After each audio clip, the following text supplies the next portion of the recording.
I'll be with you here from Studio 32 through 4 p.m. There is so much going on today, a pretty jam-packed show, and that's just what we know of before there's any breaking news. So let's talk about what we're expecting in this first hour together today. As cold and as crazy as our weather has been lately, it is pretty mind-boggling to hear about sub-freezing temperatures in Florida. I mean, think about the fact that so many people from here in Chicagoland actually go down to Florida this time of year to escape from what we are enduring altogether, to try to bask in the sun and the warmth a little longer. But I'll be talking to a meteorologist from our sister station down in Orlando about winter sharing the love this year a little bit further south. Also, it's a big day for the markets as we have been waiting and anticipating what the Federal Reserve would do come the end of the month. And now here we are. It's kind of hard to believe that February starts this weekend. But, what are they going to do about interest rates? Think of how volatile the month has been. As we started the brand new year, the DOJ launched an unprecedented criminal investigation into the Fed chair. That was just a few days into the new year. Then Jerome Powell took an unprecedented step of addressing, what was before him at that point in time, what he called political pressure to cut the rates come now. Also, federal governor Linda Cook was involved in a landmark, or maybe I should say is, because it's still ongoing, a landmark Supreme Court case right now as the president pushed to have her removed from the board. There's just a lot going on there. And yet the Federal Reserve, which is supposed to be an independent body, is set to make its first announcement about interest rates for this new year today. So that should be coming up in this hour. And just as soon as they begin that announcement, we're going to go live there. Also, with our weather conditions lately, there's been a lot of road salt used to keep everyone safe moving about. Things don't stop here in Chicago when we get a little bad weather in our area. So today we're looking at the environmental outlook on that perspective of it, that standpoint. Is it good for us in the long run from that perspective? A professor of geology and earth science is going to be joining me to talk more about that a little bit later on in the show.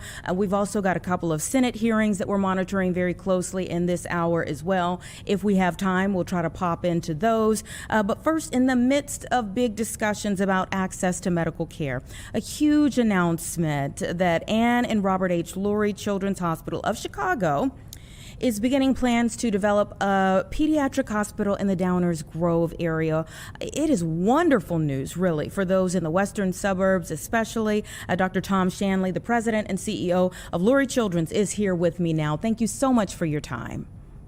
Thanks, Ms. Blandon. Appreciate the opportunity. As soon as we got word of this, we're like, we have to have them on the show to talk about this. Tell me how long this has kind of been in the planning. Well, sure. I think it's important, first of all, we currently do have some pediatric services in the western suburbs at a site in Westchester. We provide ambulatory surgical services and some small ambulatory subspecialty access there. And we've been working for several years now as the capacity has been constrained there about what the next phase of that activity looks like. And so that work in progress was put in place and realized that we needed to have some expansion of those two service lines, the surgical activity and the subspecialty activity. But as we looked further at the market and what we were hearing from patients and families regarding the challenges to access to care and where they have to go for the right level of care, we realized there might be opportunities for further expansion of what we do. And so the anticipation is that we'll add a couple of major assets to that facility site as we further expand, which will include an inpatient footprint. So estimating probably somewhere close to 50 inpatient beds, as well as really the first dedicated 24/7 pediatric emergency department. We're currently still in early phase designs of that, but anticipating potentially up to 40 beds as well to really meet the demand, because emergency care for kids is very different than emergency care of adults. And that's a uniquely trained skill set that our pediatric emergency medicine providers bring to the area and will bring to this facility. So over the years, as we've finalized our plans for our strategic growth, we describe it as pioneering our future. That's going to be the footprint of the facility and the services that we'll provide there. There were so many different aspects of what you said that I kind of want to take apart and talk about individually. One, the strategic growth initiative. This is one of several big announcements that have come over the last just few months here. Of course, you all made an announcement about Schaumburg not too long ago. Yes. Well, I think, Anita, that what we're realizing, first of all, healthcare is hard today. You're seeing that from safety net reports. You're seeing it from large adult institutions around our region. It's even harder in terms of providing the kind of high quality expert pediatric care that we provide. And it's important because we're just laser focused on that part. And so for folks that have a smaller volume of patients, perhaps it's very challenging to keep sufficient workforce to be able to provide that. It's sufficient encounters and practice to provide the skills and therefore the level of quality that you want. And so what we're seeing across not just our market, but nationally is a number of places, frankly, getting out of the pediatric service business. So we feel compelled to meet that need and to provide that access to kids in across all of what we do, whether it's the primary care aspect or our secondary care, which is what this institution will focus on, or of course the complex tertiary quaternary care that will always be anchored at our Streeterville site here. But this starts to expand our capabilities with the Schaumburg site, with the now new Downers Grove site, into a system approach that we believe is first and foremost necessary to meet the needs of the kids and families. But secondary, it gives us at Lurie Children's an opportunity to create a plan for sustainability in the long run. As the only independent children's hospital in the state, heavily dependent on Medicaid and knowing what those challenges will bring to the future, this gives us that opportunity to make sure that we're positioned to also continue to meet the margin needs that we reinvest in our people and in our programs and in particular in our community. And so happy to talk about how we approach our communities like we will with Downers Grove as well. Yeah, and then there's like the Austin Hope Center that's on the way as well. Yeah, so I guess two great examples, frankly, of what we believe is an important mission for us as Lurie Children's. We're always reputed and well known to provide that very high complex care. A child with heart failure that needs a transplant, a child with complex cancer that needs a bone marrow transplant, brain tumor surgeries and things like that. But we're about elevating the well-being of kids, period. And that's why we do have such a comprehensive approach spanning from primary care to tertiary care, and it includes community care. We believe that managing not just the individual as expertly as we do, but thinking more holistically and comprehensively about the entire pediatric population and how to elevate their health and their well-being. So we know that there's a tremendous need in the near west side, and in fact, there's a tremendous longevity disparity. That challenge of healthcare disparities and aging starts in childhood. And so we know that this is a multi-generational attempt in working with our Austin partners to change the trajectory starting in childhood. And so that's really what the Austin Community Hope Center will enable us to try and to do. And again, just as we will and are starting to do with the Downers Grove community, we went to the community leaders and we went to the community parents and families and said, what do you need? What are the challenges that you face? And how can we help you meet those? And again, we know healthcare is more than just health, or health is more than just healthcare, I should say, that making sure that we have the appropriate wraparound support services to address potential food insecurity, to address housing insecurity, to address financial literacy for parents, all these things that will be incorporated in the Austin Center. We will take an identical approach in terms of the Downers Grove community and going to the primary care physicians, going to the schools, going to the community-based organizations, and understanding what are the needs of this particular community and what is the role that Lurie can help provide in elevating the well-being. And of course, in addition to all of that, always being the staunch voice of advocacy. Unfortunately, kids don't vote, and so they have very little power in Washington, D.C., and sometimes in Springfield, although we've got a great administration that supports child health and education in Springfield today. So we need to be that voice of strength for them and that voice of advocacy. Well, I love the holistic outlook of this. And, I would love to know more about like how exactly you choose the sites. I mean, why Downers Grove? Yeah, I mean, there's a couple factors that go into that. First of all, as we discussed we discussed the services that we decided were important for us to provide that community. So that creates, a limited number of geographic opportunities just in terms of putting a facility like this into a given spot. And so as we looked at the various opportunities available to us, we did land on options that provided the best fit for that in the Downers Grove region. It sits, though, in an area that allows us to really address unmet needs that we see across that particular community. And it synergizes, we believe, with, for example, the Westchester site, our partnership with Silver Cross, and what will evolve in terms of our partnership with Northwestern Medicine and what we provide at Central DuPage Hospital. There's an interesting little piece of all of this that we're very excited about, because just like everything that we do and have, it's going to be very pediatric and child centric and Mm-hmm. child designed. And so I will admit that this one of the sites that we're kind of evolving to look at, there's such proximity to nature and the Morton Arboretum, which is fantastic and healing for patients and families. And yet there's also an opportunity to see the Chicago skyline and connect back to the so-called mothership here in Streeterville. So really, from a market standpoint, from the regional access capabilities, and from being aligned and consistent with what we try to do as a system, this site turns out to meet all of those expectations. And I'd love for you to address the difference that distance can make when it comes to health outcomes for people. For instance, if you didn't have these particular facilities in a place like Downers Grove or Austin, and they needed to get to Streeterville, the difference that can make having it Sure. in these specific areas. Yeah, I think there's a couple things I would say about that. That is really actually data driven from research that we know. Um, First of all, the willingness of patients and families, parents in particular, to take their children across a distance, it extends with the perceived severity of the illness. Mm-hmm, Okay, mm-hmm. so if someone needs a heart transplant, they're willing to drive downtown Sure. Chicago. And so we, number one, we do know that aspect of it.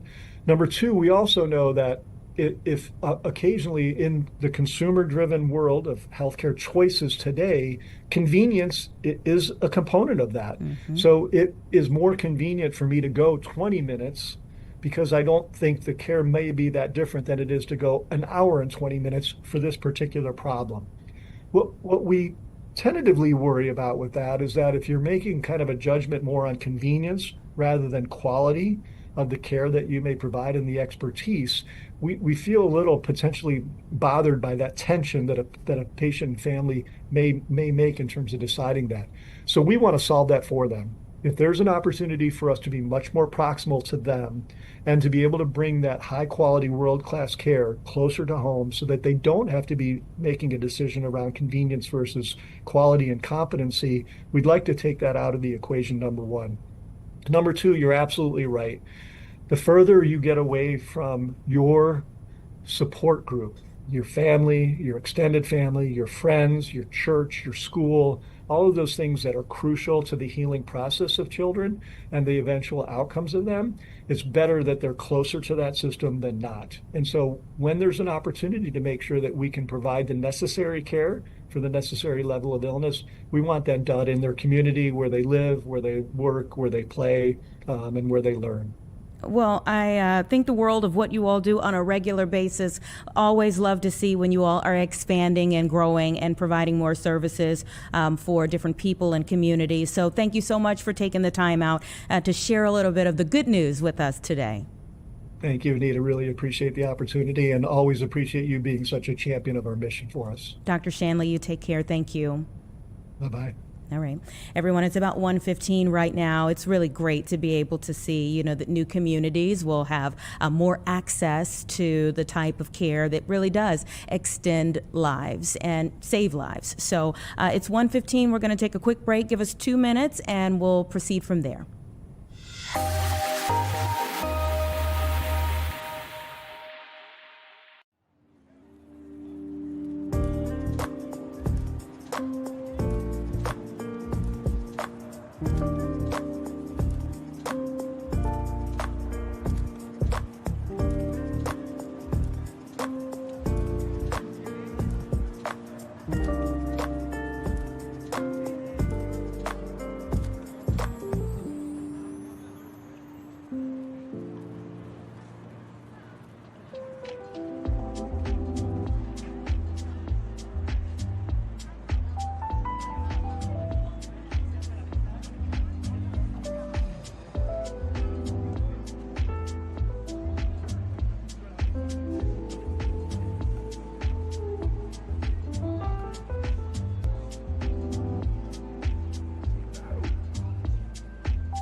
$1:17 right now, everyone, and I may have spoken it into existence. I was saying the things that we had lined up, and to keep in mind that there may be some things that pop up, and one of them has already popped up here. So we want to take you to Georgia, Fulton County, Georgia, and of course, one of the big topics from Fulton County, Georgia, over the last 5 years, 6 years now, has been the elections there. And just today, the FBI began searching the Fulton County Election Office as it is investigating alleged voter fraud. Of course, this ties way back now, as I was saying there, and this is new for today that they have gone in.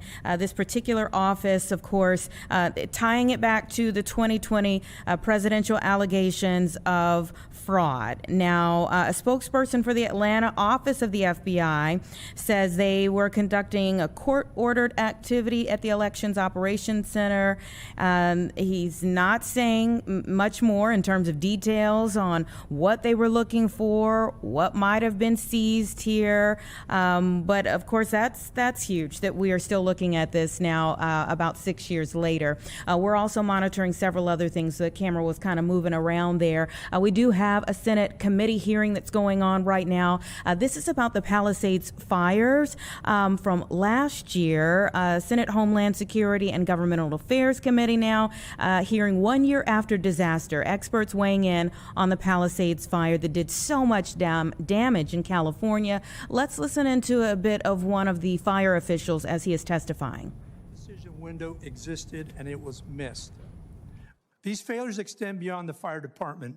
During critical preparedness period, the mayor was out of the country despite knowledge of the forecasted life-threatening conditions. Responsibility for continuity of leadership in the citywide coordination rests with the mayor, and in this case, that responsibility was not met. After the fire, internal after-action findings were altered despite documented objections from the independent review team. I'll follow up in closing here. Based on my experience, the fire was not an inevitable disaster. It was a preventable event shaped by decisions made before the wind arrived. When leaders act early on known risks, disasters are prevented. When leaders delay, defer, or minimize risks, disasters are manufactured. The Palisades fire was not caused by weather alone. It was caused by leadership decisions. Thank you, Chief Butler. Our next witness is a former battalion chief, Rick Crawford. Chief Crawford has 34 years of experience with the Los Angeles Fire Department, including service as a battalion chief. He is a graduate of multiple advanced leadership and crisis management programs, including executive education at the University of Southern California, Cornell University, and Harvard University. Chief Crawford. Good afternoon, Chairman, Ranking Member, and distinguished members of the committee. Thank you for the opportunity to testify today. My name is Rick Crawford. I'm a retired battalion chief from the Los Angeles Fire Department, where I served more than 3 decades in frontline and executive incident command roles. During my career, I served as an incident commander, deputy operations section chief on the LAFD incident management team, and public information on complex, high-profile Type 1 incidents. I commanded one of the busiest 911 communication centers in the world, where I directly handled pre-deployment and pre-positioning of resources. I've responded to some of California's most catastrophic wildfires, and my experience also spans active shooter incidents, infrastructure failures, natural disasters, and large-scale multi-agency crisis operations. Beyond operations, I served as a chief negotiator and author of the Los Angeles Fire Department's 23 automatic and mutual aid agreements, strengthening response capabilities across local, state, and federal partners. I'm a California Level 1 fire investigator and nationally certified fire and explosion investigator. I've also led the development and integration of the interagency response ordering capability to improve how resources are requested and deployed during major incidents in the city of Los Angeles. I currently serve on the board of directors for a national crisis management academy, and I advise leaders across the country on preparedness, response, and governance. Additionally, I serve as a national media commentator providing live on-air analysis during unfolding incidents. I appear before you today to discuss the Palisades fire, not simply as a wildfire, but as a case study in how known risk, predictable conditions, and fragmented leadership and governance can converge into catastrophic impact. I can say this without hesitation, this fire was not unforeseeable. Southern California exists in a permanent state of wildfire risk, with terrain, fuel loads, wind corridors, and seasonal weather patterns are well documented. What failed was not the tactics, strategy, courage, or professionalism of firefighters and first responders. What failed was not the willingness of agencies to act. What failed was the leadership and the system's ability to convert known risk into decisive, coordinated action early enough to change outcomes. From decades in command and coordination roles, I can state unequivocally, wildfires are not disasters at ignition. They become disasters when warnings are recognized but fail to trigger executive action, when leadership is fragmented, and when preparedness exists on paper rather than in execution. The Palisades fire exposed 3 systematic vulnerabilities. First, risk recognition did not translate into risk ownership. While the threat was widely understood, fiscal considerations repeatedly overrode responsibility for mitigation, readiness, and timely escalation. Predictive fire modeling tools were available but went unused, and interagency coordination was not fully integrated into pre-incident decision-making, allowing known risk to persist without decisive action. Second, governance did not move at the speed of conditions. Wildfires escalate in minutes, and governance systems often move in hours or days. That gap between emerging threat and unified empowered decision-making can determine whether an incident remains manageable or becomes catastrophic. Third, our systems remain overwhelmingly reactive. We continue to rely on extraordinary effort by responders to overcome leadership governance gaps rather than designing systems that reduce the likelihood of catastrophe before deployment ever begins. This pattern is not unique to the Palisades fire. It reflects a broader national challenge. In crisis management, I use a simple framework: recognize, respond, resolve. Recognition requires early action to warning signs and emerging threats. Respond with decisive and adaptable leadership. And resolve with the mission completion mindset, with accountability, institutional learning, and structural reform, not simply rebuilding what existed before. This is why I've advocated for what is known as the all-risk governance doctrine, designed to be integrated into a broader national framework. A 10-point plan, all-risk governance doctrine establishes clear authority, predefined escalation triggers, and unified executive accountability across all hazards before an incident occurs. It moves decision-making upstream, ensures warning signals trigger action, and aligns fire, law, technology, utilities, emergency management, and mutual aid under a single governance framework. My testimony is not about assigning blame after the fact. It is about asking the right questions and implementing aggressive, actionable solutions so the next fire does not follow the same script. Disasters like the Palisades are simply not environmental events. They are stress tests of leadership, governance, and institutional readiness. The American people do not expect perfection. However, they do expect foresight, they expect coordination, and they expect accountability that leads to safer communities. I appreciate the committee's attention to this matter, and I look forward to your questions. Thank you. Thank you, Chief Crawford. Our final witness is Mr. Spencer Hawkins. Mr. Hawkins is the director of Macon-Gibb County, Georgia, Emergency Management Agency. He has spent over 20 years as a professional emergency manager. He holds a Bachelor of Science in Public Administration and a master's degree in Criminal Justice from the University of Central Florida. Mr. Hawkins. Chairman Johnson, Ranking Member Blumenthal, and members of the committee, thank you for this opportunity to testify today. My name is Spencer Hawkins. I'm the chair of the Government Affairs Committee with the International Association of Emergency Managers, an organization of more than 5,000 emergency management professionals who serve communities of every size across this nation.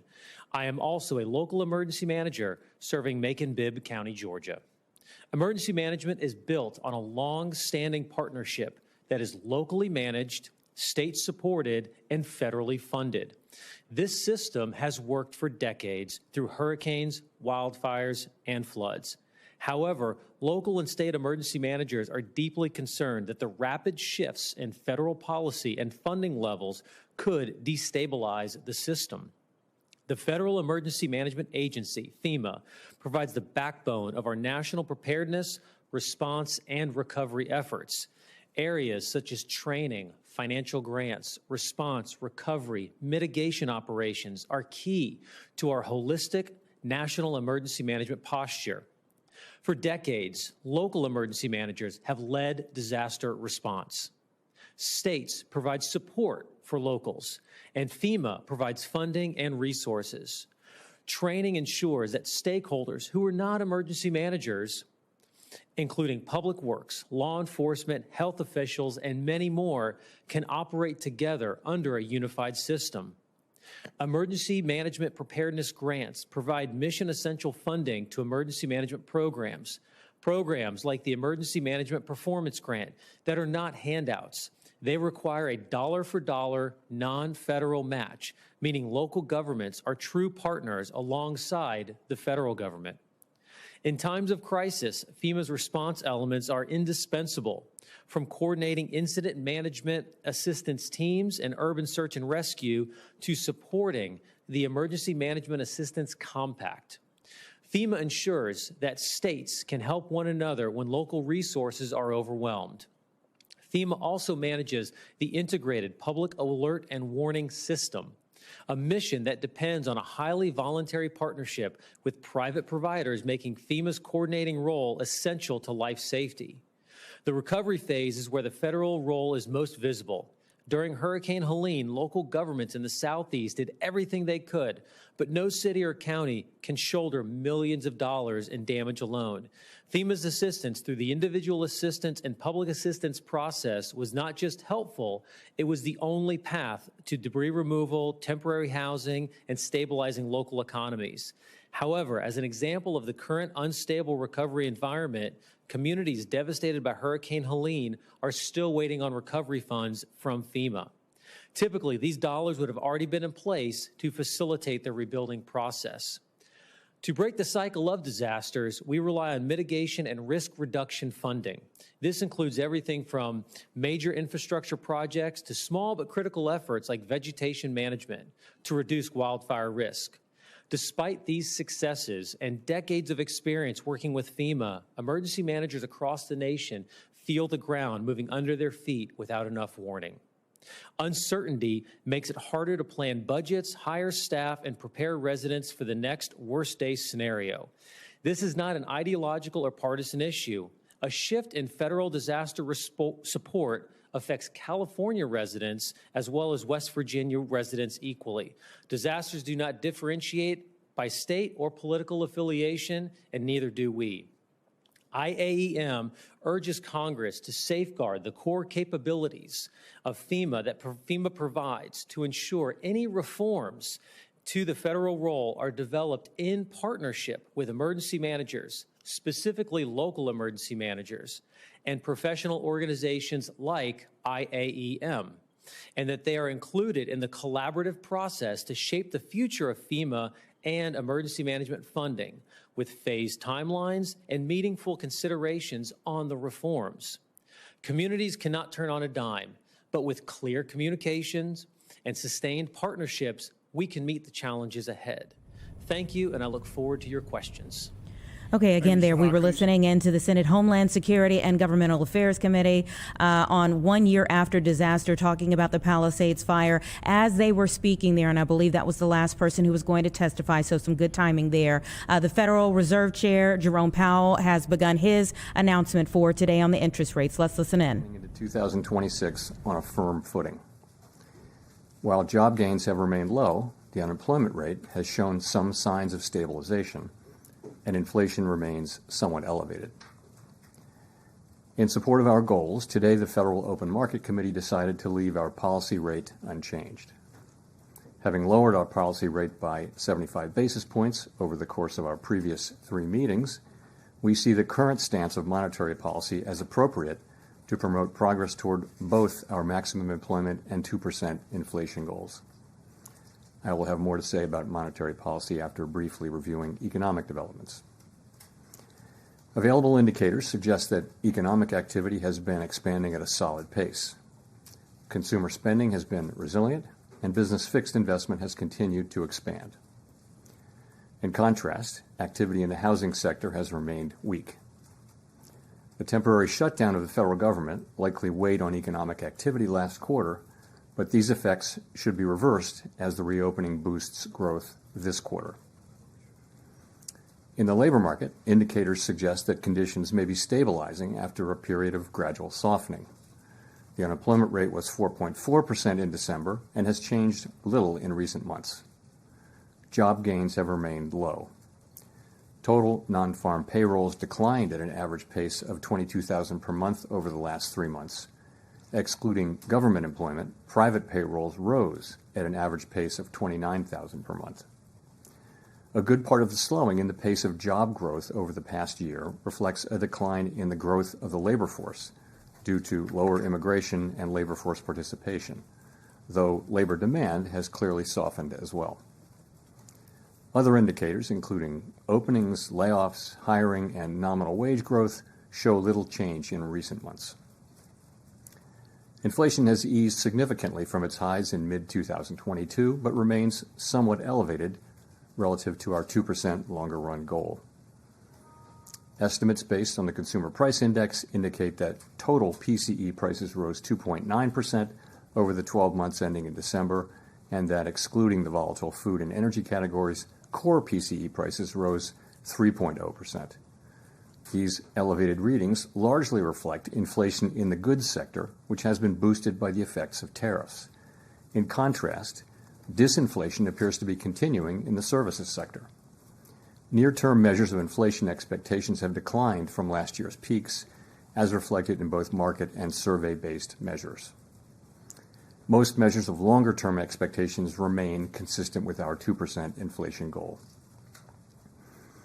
Our monetary policy actions are guided by our dual mandate to promote maximum employment and stable prices for the American people.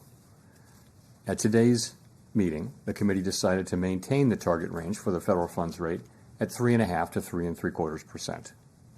Since last September, we have lowered our policy rate 75 basis points, or 0.75 of a percentage point, bringing it within a range of plausible estimates of neutral.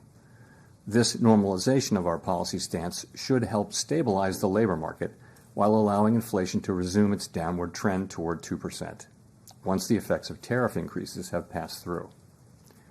We are well positioned to determine the extent and timing of additional adjustments to our policy rate based on the incoming data, the evolving outlook, and the balance of risks. Monetary policy is not on a preset course, and we will make our decisions on a meeting-by-meeting basis. To conclude, the Fed has been assigned 2 goals for monetary policy: maximum employment and stable prices. We remain committed to supporting maximum employment, bringing inflation sustainably to our 2% goal, and keeping longer-term inflation expectations well anchored. Our success in delivering on these goals matters to all Americans. We at the Fed will continue to do our jobs with objectivity, integrity, and a deep commitment to serve the American people. Thank you. I look forward to your questions.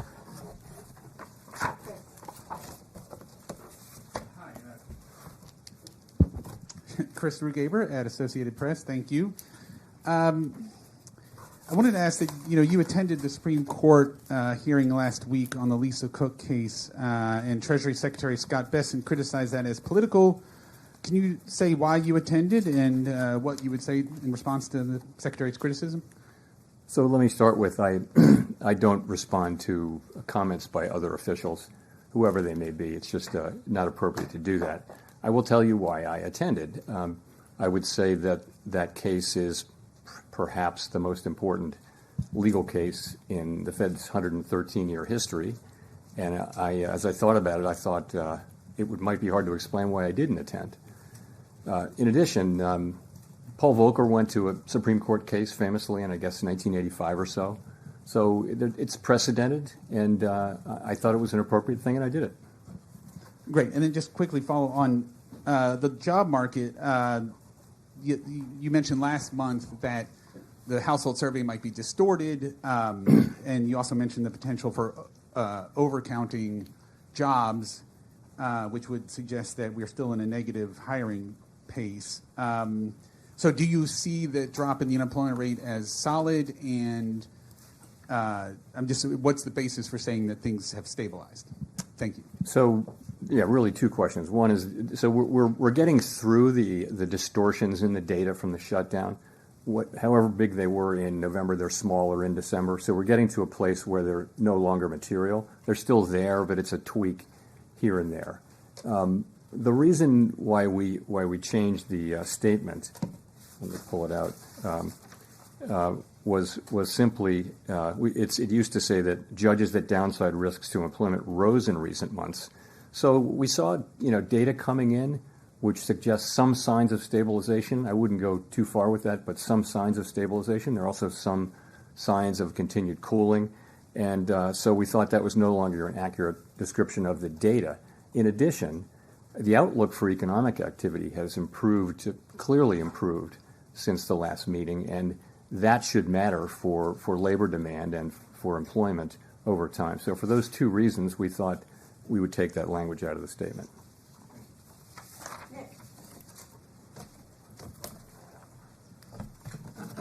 Nick Timrose, The Wall Street Journal.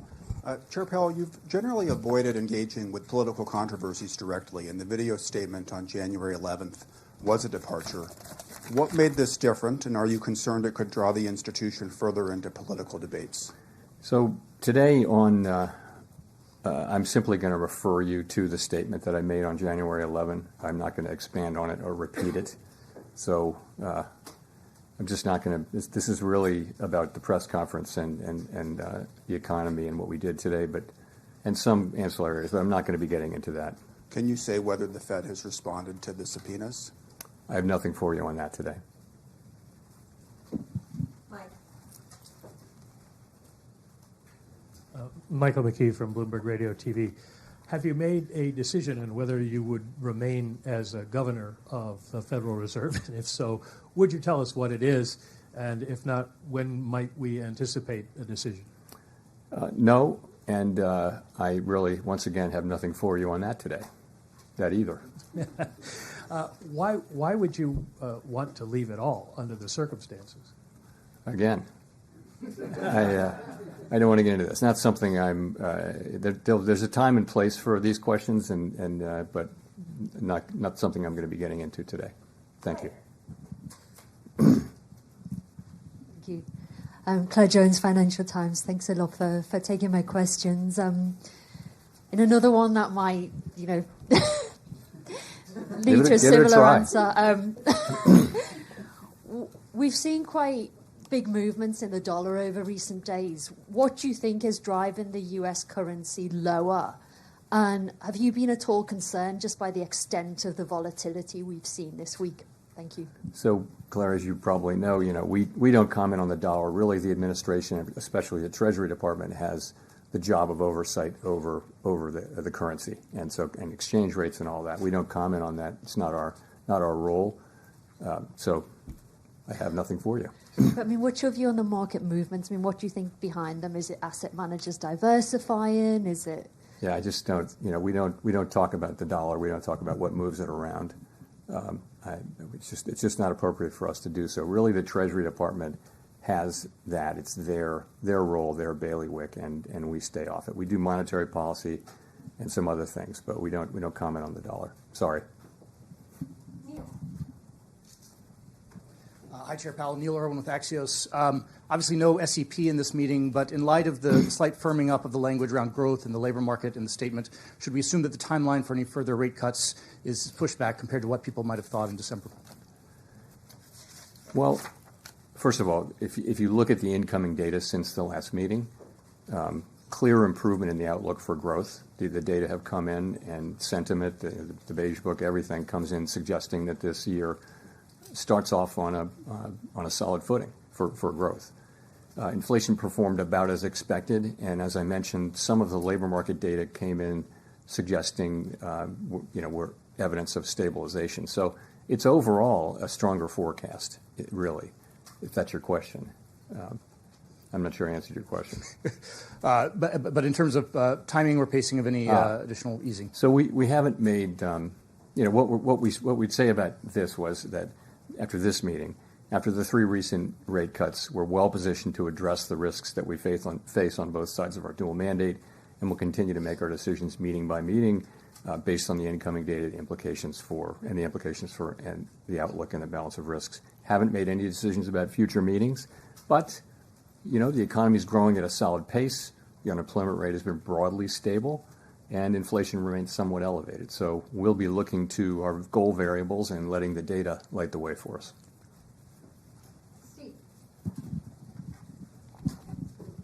Steve Leisman, CNBC, and sticking with questions you might answer. Thank you. You had previously, I believe, described the current policy rate being at the higher end of neutral. And if you look at the longer run, the SEP and the longer run rate, 16 of 19 officials are actually below there on their long run. Is the Fed still in a process of bringing it down towards a middle range of neutral? And what would it take to get there? So the count I did was that 4 of the 19 were at or above that.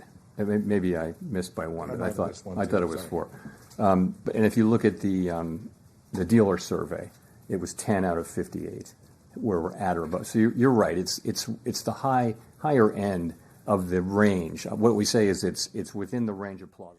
All right, there you heard it from the Federal Reserve Chair himself, Jerome Powell, saying after 3 cuts last year to the interest rates, the policy rate will remain unchanged for now. They're going to take this meeting by meeting, and I believe they meet 8 times a year. So they're going to take it meeting by meeting. But for right now, it's staying in that 3.5 to 3.75 range here. Most experts expect that there will be 2 rate cuts at some point in time this year. But that's a big question as to when and if those happen. He talked a little bit about the economic outlook for activity being improved and that unemployment rates have changed very little. He says inflation has eased significantly from the 2022 year, but still is elevated from their goal right now. So they got into some of the questions and answers there, and that went right back to really the moment that we are in with the federal government from the White House side of things and the Federal Reserve Chair kind of being at a stalemate, if you will, when it comes to things that are political. And of course, this is supposed to be an independent body, be it the Federal Reserve. So they asked him about the Linda Cook case. That's at the Supreme Court level right now. Fed Governor Linda Cook, President Trump is trying to get her taken off of the board, and that's never happened before. So it went up to the Supreme Court. They have not ruled on that yet, but he was asked why he went to support her at the Supreme Court. Did that that skew the independence again of this body. And he says there is precedence there. He pointed back to like the 80s when a Federal Reserve chair went to the Supreme Court to support someone before. So that's one thing that he says he decided to do and has no apologies for that. He was asked about other things in terms of political debates. He said he's not going back into that. He will refer everyone back to his comments at the beginning of the month when the president launched an investigation, or the DOJ launched an investigation into his office, more specifically about the renovations that are taking place there. And he says that people should go back and listen to his earlier comments on that. Of course, keep in mind when we talk about maybe future rate cuts, like 2 rate cuts at some point in time in the year, Federal Reserve Chair Jerome Powell is only in office until May. So there will be another Federal Reserve chair at some point in time this year. The president has not indicated who he would like to fill his place. So there's still plenty of conversation around that. But the big announcement for today is that the policy rates will remain unchanged. And you can see that here that the market has been very mixed today. We'll see how things shape up before the markets close for the day. But right now, the Dow Jones down more than 30 points. So we'll continue that conversation. We'll look back, hopefully a little bit later on in the show, as to how the day ends for the stock market on the heels of this major announcement from the Federal Reserve. All right, it's 1:46 though, and we have 2 meteorologists standing by. Our morning meteorologist, Caitlin Cody, just walked in here to Studio 32, and we have meteorologist Lauren Blanchard down in Orlando that we're going to be talking to next. So stay with us. Give us 2 minutes. We'll be right back.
right, 148, everyone, and we've got to talk about the cold conditions, not just here, but throughout the country, and especially in some areas that rarely really dip below the freezing point. Mm-hmm. We're talking about Florida, the place that all of us in Chicago go for our spring break. Exactly. Might want to turn around this year. Meteorologist Laurel Blanchard from our sister station down in Orlando is joining us now. Hi, Laurel.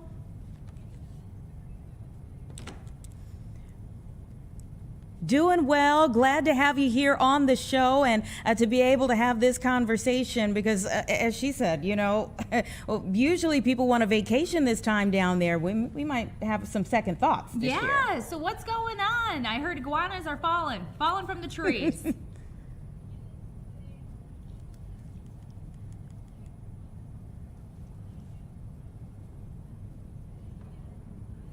sorry, Laurel, just one moment, please. Our IFBs, we can't hear what you're saying, so we want to be able to respond to what you're saying. Maybe we could fix the audio issue, perhaps. We could talk about our forecast while we get the audio maybe situated back there, you guys. Just give us a little holler when we'll be able to hear her responses to us. But if we're diving into Chicago's weather first, sorry, Laurel, I know this, but this will make you feel better, I'm sure. So let's take a look back, Anita, over the past couple of months. In case you're curious where we're standing for our winter season so far, I'm going to take you back to November when we had 8.4 inches of snowfall on one day. Do you remember that? Oh, how could I forget? How could you forget? We kicked that season off fast. That was on the 29th. So we had 10.4 inches of snowfall in November. Temperature-wise, November, of course, this is before meteorological winter starts. We were at 42.4 degrees as our average, so we were just 1.1 degree above normal for November. So we were pretty average for temperatures, but goodness, we had the snow. Now, moving into December, 27 degrees was our average, which was 3.5 degrees below normal. So it was a little bit colder for December. And we had 9.5 inches of winter precipitation. So we're talking snow, sleet, all of the above. 7.6 was normal, inches that is, for December. So we were just slightly above normal for snowfall and below normal for temperatures. And then so far this month, so we're working our way into January. Yeah. Which of course we're about to end the month, and then we can take a look back at the recap for the whole winter season. It's so crazy that this month is literally almost over. I think we have our audio fixed now with Laurel. So let's hear a little bit more about what you guys are experiencing compared to what Caitlin was just going through, what we've been enduring over the last month or so. Hey guys, can you hear me now? Yes. We gotcha. Yeah, there we go. First off, ladies, I gotta ask you, how are you holding up with the cold? Because I don't know if I'm ready for it. It's a little more normal for us. I am so, she loves the cold. Look, okay, she has her air conditioning on still. I do still have the air on, but my puffer coat has been getting some use this year. Like usually I wear it maybe once or twice throughout the winter season. Yeah. Oh, it has been in heavy rotation this year. We have a long stretch of teens, and it's continuing. Yeah. We're not going to be above freezing till the beginning of next week, maybe Tuesday. Whew, yeah, that's chilly. And Anita, you're stronger than I am because I turned my heat on last night.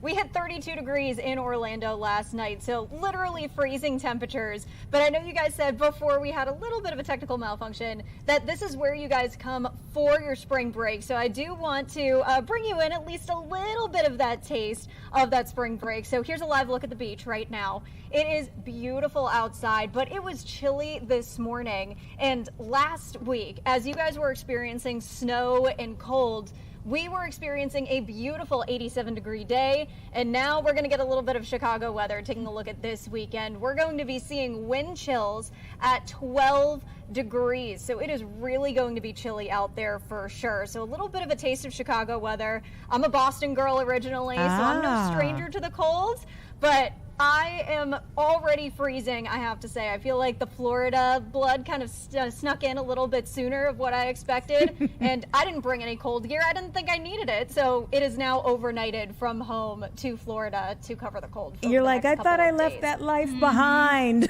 Laurel, I thought I did. I gotta ask, so wind chill of 12 this Sunday, what is your high going to be that day? Did you say freezing? It is going to be in the 40s. So normal average high for this time of year for us here in Florida is about 72, 71 degrees. So this is going to be at least 30 degrees below average, and it's going to stay that way as we take a look ahead to February. So it is really going to be chilly out there, guys. All right, and when we hear that, we were having a little technical glitch at the top of our conversation, but you were asking about a phenomenon that we typically see when it's around the 30s or 40s there in Florida. We hate to see it, but iguanas falling out of the sky. I would be under those trees if I saw an iguana starting to, close its eyes because it gets so cold. Have you had reports of this?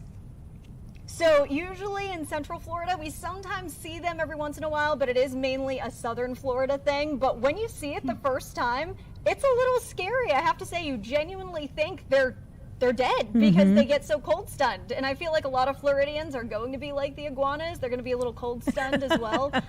So it is definitely going to be chilly. So the falling iguana effect, quite literally, is that because iguanas are cold-blooded, they freeze. They don't do well in the cold, just like us Floridians. So here is actually a little graphic that I threw together. So these are our temperatures of what we're going to be seeing as we take a look on Sunday night into Monday. So these are going to be some very, very cold temperatures. Anything that is under 40 degrees, iguanas are like, yeah, no, absolutely not. So they actually go into like this hibernation state and they get cold stunned. So they can't climb, they can't stay in the trees. So unfortunately, they fall. And it looks so sad when you see it on video or when you see them just on the sidewalk. But the best thing to do is just leave them alone. They'll slowly warm up and then they'll get moving again. But you'd think it's like, okay, yeah, this is a once in a lifetime thing you see, but it happens pretty often of these poor little iguanas. Oh my goodness. So they're not hurt. They're actually just in a sedative state. Yeah, bring them in your house and warm them up. How do the trees handle it? I see a beautiful palm tree right there. How's the vegetation handling the 20s? That is a great question. So we, especially here in Central Florida, we have a lot of citrus farmers here. And I did an interview with one not too long ago. And this entire farm, if anyone ever visits Central Florida, showcase of citrus. It is so much fun. They have animals, they have rows and rows of citrus plants, and it is just absolutely amazing there. So 10 out of 10 would recommend. But that farmer talked to me a really long time and really went into detail about what they do. They actually turn the sprinklers on. So what actually happens is that when the temperatures fall below what we're going to be seeing, 25 degrees, especially Sunday night into Monday morning, we're going to be seeing those sprinklers on most likely, because as the sprinklers turn on, it actually makes a cocoon of ice around the trunk, the fruit, the blossoms, and it actually protects it. I know it kind of sounds like a little bit counterproductive, but that's exactly what happens. It kind of protects the plant, the fruit, and that's how those citrus plants kind of survive through the cold snap, because yeah, just like iguanas, Floridians, citrus doesn't like the cold either. You know, we're sitting over here getting excited about seeing a 30 on the forecast maybe sometime next week, right? Yeah, right. Yeah. I know it. I was thinking too, remember last week we were talking about exploding trees? Yes, yeah. Now, if they're dropping down into the 20s in northern Florida, I don't know if that's long enough for those freezing temperatures to get to the center of those trees. But you know, the story with those exploding trees is it drops so quick, the moisture that's within the trees freezes and expands fast. Yeah. So it's not an actual explosion. Yeah. Have you heard about this? Yeah. Laura? I've heard of it, and I just saw it, quite literally, it just came across my feed, a video of it from somebody's Ring doorbell camera today. It was the most astonishing thing I've ever seen, but I think what's going to save us here in Central Florida, it's going to get cold quick, but we're really not going to have the moisture that's seeping into the tree enough in order for the ice that forms within the tree in order to explode that quick. So fingers crossed that doesn't happen. I think that the moisture level of as the front that's bringing in all this cold is moving through, it's going to be on the drier side. So that's kind of one of the reasons why we're not going to see any flurries, at least here in Orlando, as we take a look Sunday into Monday. But it's definitely going to be cold. No exploding trees, though.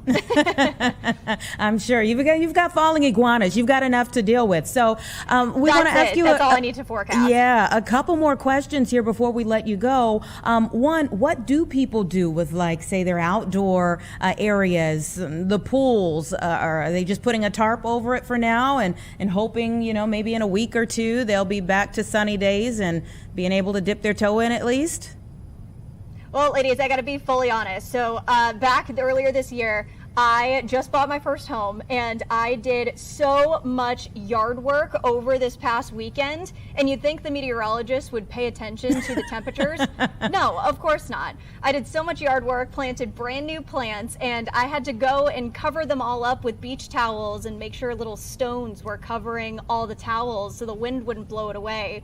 So lots of Floridians are covering up their tropical plants with tarps, bed sheets, watering them really well before they go to bed. So kind of that same thing with the citrus plants that we were talking about. If there is below freezing temperatures, it kind of protects that plant a little bit more, but also making sure pets are brought inside. Pipes are a really big issue because there's not really so much insulation within homes down here in Florida. So with that, there are making sure your pipes are dripping and kind of what you do in order to prepare for cold weather and more long period cold snaps. But pools, that's another big thing. Making sure the water is still running as well as the pool is covered in order to make sure that the water, A, doesn't expand, but also that water still keeps flowing so it doesn't freeze within the pipes. That's going to be one of the big things. And finally, our spring break question. Let's bring it full circle. When are you guys turning it around? Bring it home. Bring those 80s back, baby. Hey, I'm trying. I'm really hoping that is going to happen. Luckily, though, as we take a look beyond the first week of February, we should be warming up. I'm really hoping that is the case. So I'm going to knock on wood right now and going to lock in that forecast just for an optimistic standpoint. Laurel, we wanted to do, a one-to-one comparison. You showed us the temperatures that you're dealing with and that you will be. You want to do a reveal of ours? Sure thing. Can we pull it up? Is that graphic ready? There you go. 7-day forecast. So Laurel, we've had these morning lows with wind chills 15 degrees below zero. We had school cancellations last Friday, this Monday, because we had 20 to 25 degree below zero wind chills. This afternoon, hardly climbing into the single digits with wind chills. Finally, though, we are going to see upper 20s, low 30s early next week, but we have lake effect snow to deal with Thursday night, Friday, Saturday. Whiteout conditions not out of the question, accumulating fluffy snowfall. So there's Chicago for you. Paradise. Paradise. Love you both already. Keep that weather up there. We're going to be seeing those temperatures pretty similar, though. We're going to see those temperatures dropping down into at least the low double digits. We're probably even going to be flirting with 10s when it comes to that wind chill, especially as we take a look Sunday. This is when we're expecting the coldest wind chills. Coldest air temperature is going to be moving in on Monday, but still, that's a low of 24 degrees. So it is winter here in Florida for sure. And this is even a little bit too cold for most Floridians. So we'll see if we can actually hold at least a little bit of a candle to the Chicago weather that you guys are having. Looks like it, I think. Single digit wind chills, yikes. I'm like, okay, so the literal grass is not greener. Laurel, wonderful speaking with you. Meteorologist Laurel Blanchard there in Orlando. Wonderful having a conversation with you and being able to see maybe we should just, wait a few more weeks before we plan those trips to Florida. Yeah, I think we're almost in the heat at this point. Take care. Hey, come on down. We're still seeing highs literally in the low 40s up to the 50s, so maybe a little bit warmer, so a little bit of a heat wave compared to what you guys are feeling. Oh yeah, we'd be sweating out there. Yeah, pants, long sleeves, but maybe not the puffer coat. All right, take care. Thank you guys, it was a pleasure. 2:02 right now. Give us 2 minutes, everyone, and then I'll set you up for our 2 o'clock hour.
All right, everybody, it's about 2:05 right now. Plenty to get to in this second hour here of Chicago Live.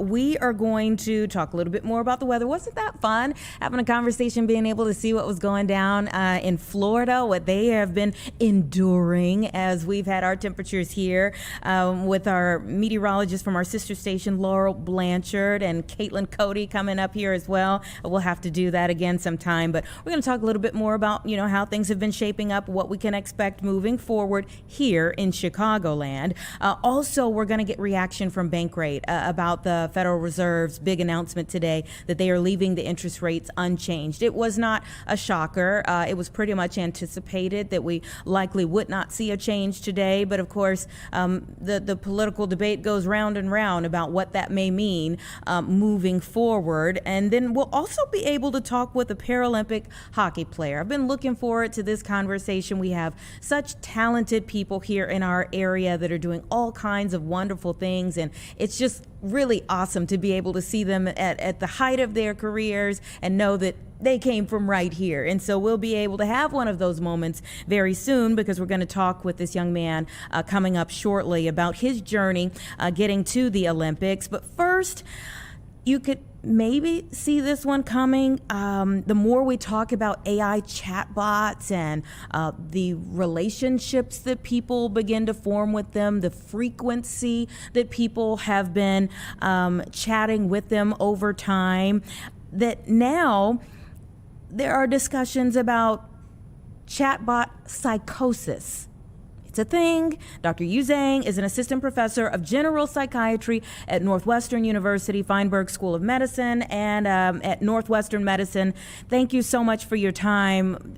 You are the co-director of Northwestern's Recovery from Early Psychosis program. So tell me about the conversations you all are having, hearing about this. Great. Hi, Anita. Thank you so much for having me on to talk about such an important topic. There are some conversations going on about this, and I think that the New York Times article that came out about this came at a very timely and appropriate time as a call for awareness.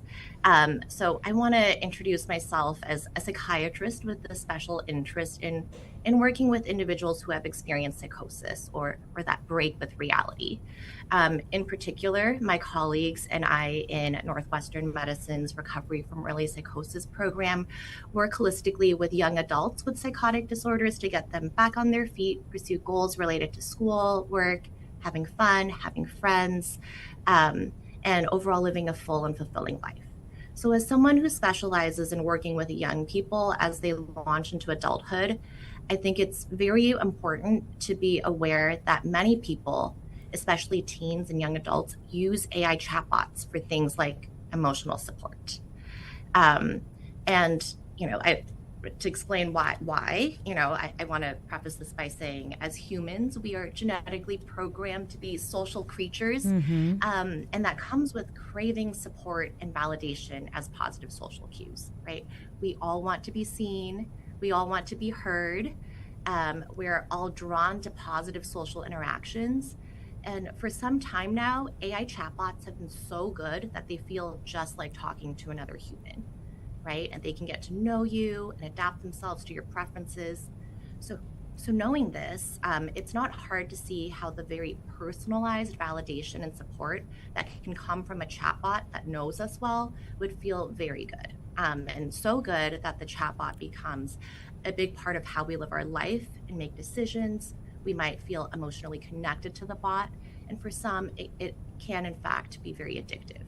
So I get it, right? This makes sense to me. I mean, how wonderful would it be to have this potential presence in our life who never rejects us, who seems to know everything about every topic we're interested in, provide us with unlimited validation and support 24/7 whenever we need it, and tells us all the things we want to hear, right? This sounds pretty good, right? So the article that recently came out highlights the rare cases in which this has turned out to be dangerous and even deadly, right? So the article talks about, cases of AI enhanced or AI driven delusions, paranoia, suicidal ideation, and even violence. And to better understand how this might happen, I want to explain that we as humans are all capable of having negative thoughts, right? Suspicious thoughts, thoughts in which we catastrophize and come up with the worst case scenarios. And the brain is capable of all sorts of thoughts, and that is normal. It only becomes an issue when we get really stuck on certain thoughts. You know, if they're dark and they're dangerous, and if it's so stuck that it takes over our lives and we end up doing dangerous things or stop being able to function and take care of ourselves. So while it's nice that chatbots can be supportive and validating, it can become dangerous when the chatbot blindly validates these harmful thoughts, such as those related to hurting ourselves or others. How do we know when you've spent too much time with the chatbot? And I'm sure that this is age dependent and maybe, you know, a person to person type of thing. But generally speaking, how do we know you've spent too much time with the chatbot? You know, I hesitate to pass judgment on, you know, how much people integrate the use of AI bots into their lives. The fact of the matter is that this technology is here, and people, particularly young people, are very into it. The digital world is very woven into young people's lives, and I don't think there's really any going back to a pre-digital or pre-AI world. But I think we as a society need to become more thoughtful about how we use this technology.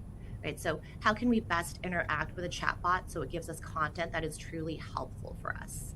And also, this technology is still quite new. And as with any new technology, it's important to develop guardrails and safety manuals, right?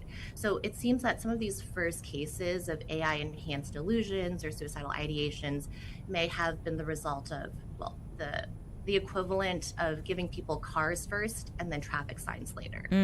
I think we're so early in the evolution of what AI could be that these chatbots are just not sophisticated enough yet to consistently and safely and productively address things like difficult emotions and dark thoughts. Yeah, I mean, the companies behind the bots say these situations are exceedingly rare, but so too, OpenAI, the maker of ChatGPT, is facing at least 11 personal injury or wrongful death lawsuits claiming that the chatbot caused psychological harm. I mean, and in some of these cases, it's people who never had any type of issue before. Yeah, I mean, right. So let's start with the positives, right? So like, I think it's well established that chatbots have access to all the information on the internet, and they're very good at synthesizing it. It's also well established that they're capable of making mistakes, right? Like, so even beyond this like personal connection that people can develop with a chatbot, like even if you're just asking a chatbot to help you with writing a paper, it might give you quote unquote facts that are based on sources that are made up, right? So it's not perfect technology, and I think we as a society should be aware of that. And there's also an important field of study among AI researchers that asks how much of what AI does actually aligns with the goals of the people who are designing it or using it, right? Does it ever go rogue and work against the user, right? How do we safeguard against that? I think overall it's very important for the general public to be aware of these potential pitfalls of AI, right? So, for example, does the support and validation that comes from chatbots contribute to actually isolating ourselves more from interactions with other humans, right? How can we hold AI companies, as you said, to be more accountable so that they can more responsibly develop their product in a way that balances goals like user satisfaction and engagement metrics with health and safety, right? There are a lot of unanswered questions still, and I think it's important that we as a society are talking about them. Yeah, you touched a little on one aspect of things that I don't want to get us too far away from, whether they could start to take the place of human interaction. Yeah. I mean, so again, I think that essentially we're far from that to be able to happen safely.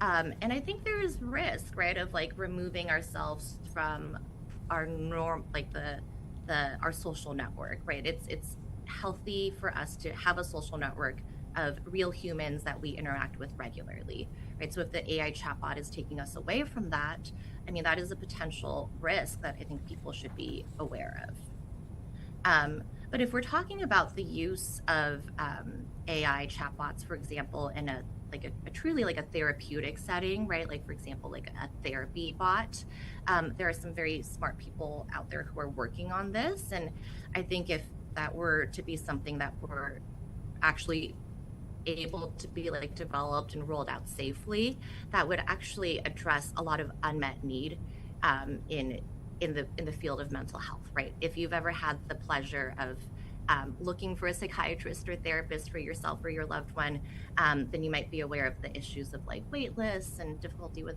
insurance coverage and costs. And so, if we can get the technology there, I think we could provide a resource to more people that is needed. Mm-hmm. And as we've spoken about with several other things when it comes to health in general, access to the resources is super important. What would you say to parents and guardians wondering how they navigate this new territory with their children? That is such a good question. I mean, as of right now, in terms of mental health, I don't think chatbots are currently capable of being the complete entity of emotional support for anyone, right? So I think if someone, if someone that like your child or yourself are struggling with something, I would encourage there to still be seeking support from the important and most supportive people in that person's life, right? So, and then if needed, also please do seek professional care as well. Because if you're getting stuck on those distressing thought patterns or having dangerous thoughts of harming yourself and others, an AI chatbot may not be the best place to sort that out. And that's something to be aware of. So we just want you all to be safe out there. Well, we certainly appreciate your time and sharing your expertise. It's something we'll all have to navigate. As you said, I don't know if we can turn back the clock on it, but the more we know, the better we can navigate things moving forward. Thank you so much for joining us here on Chicago Live. Thank you for having me. Mm-hmm. Take care. There are some really disturbing cases that were quoted in this article that she mentioned there. One where a woman was speaking to ChatGPT, trying to navigate grief, who then became convinced that she was actually communicating with the person who had died. Another person who came to believe that a romantic crush was sending her secret spiritual messages. And there's a lot of things that have gone wrong. And again, several of them have landed in court as a result. But again, the more we know, at least the more information we're armed with, the better we can navigate things moving forward. Let's take a quick break, 2 minutes. Our next guest is already on the line.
Welcome back, everyone. About 2:20 right now. I'm really excited to speak to our next guest because when you look at the USA sled hockey team in the Paralympics, we're going to see one of our own. Brody Roboyle is joining me now.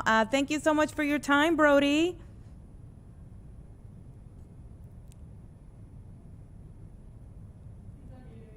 All right. Hey, how's it going? Okay, we got you there.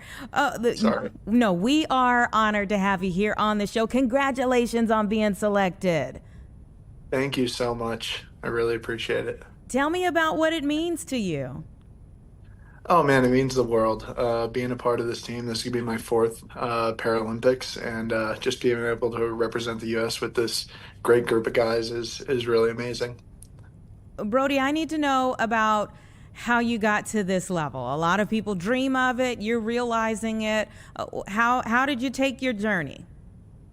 So I started playing sled hockey in Chicago when I was 7 years old. I was just looking for a disabled sport to play, and just through a lot of hard work and determination, it's always been a goal of mine to be able to represent this country and do it with the sled team is amazing, and to do it for the first time is even cooler. Mm-hmm.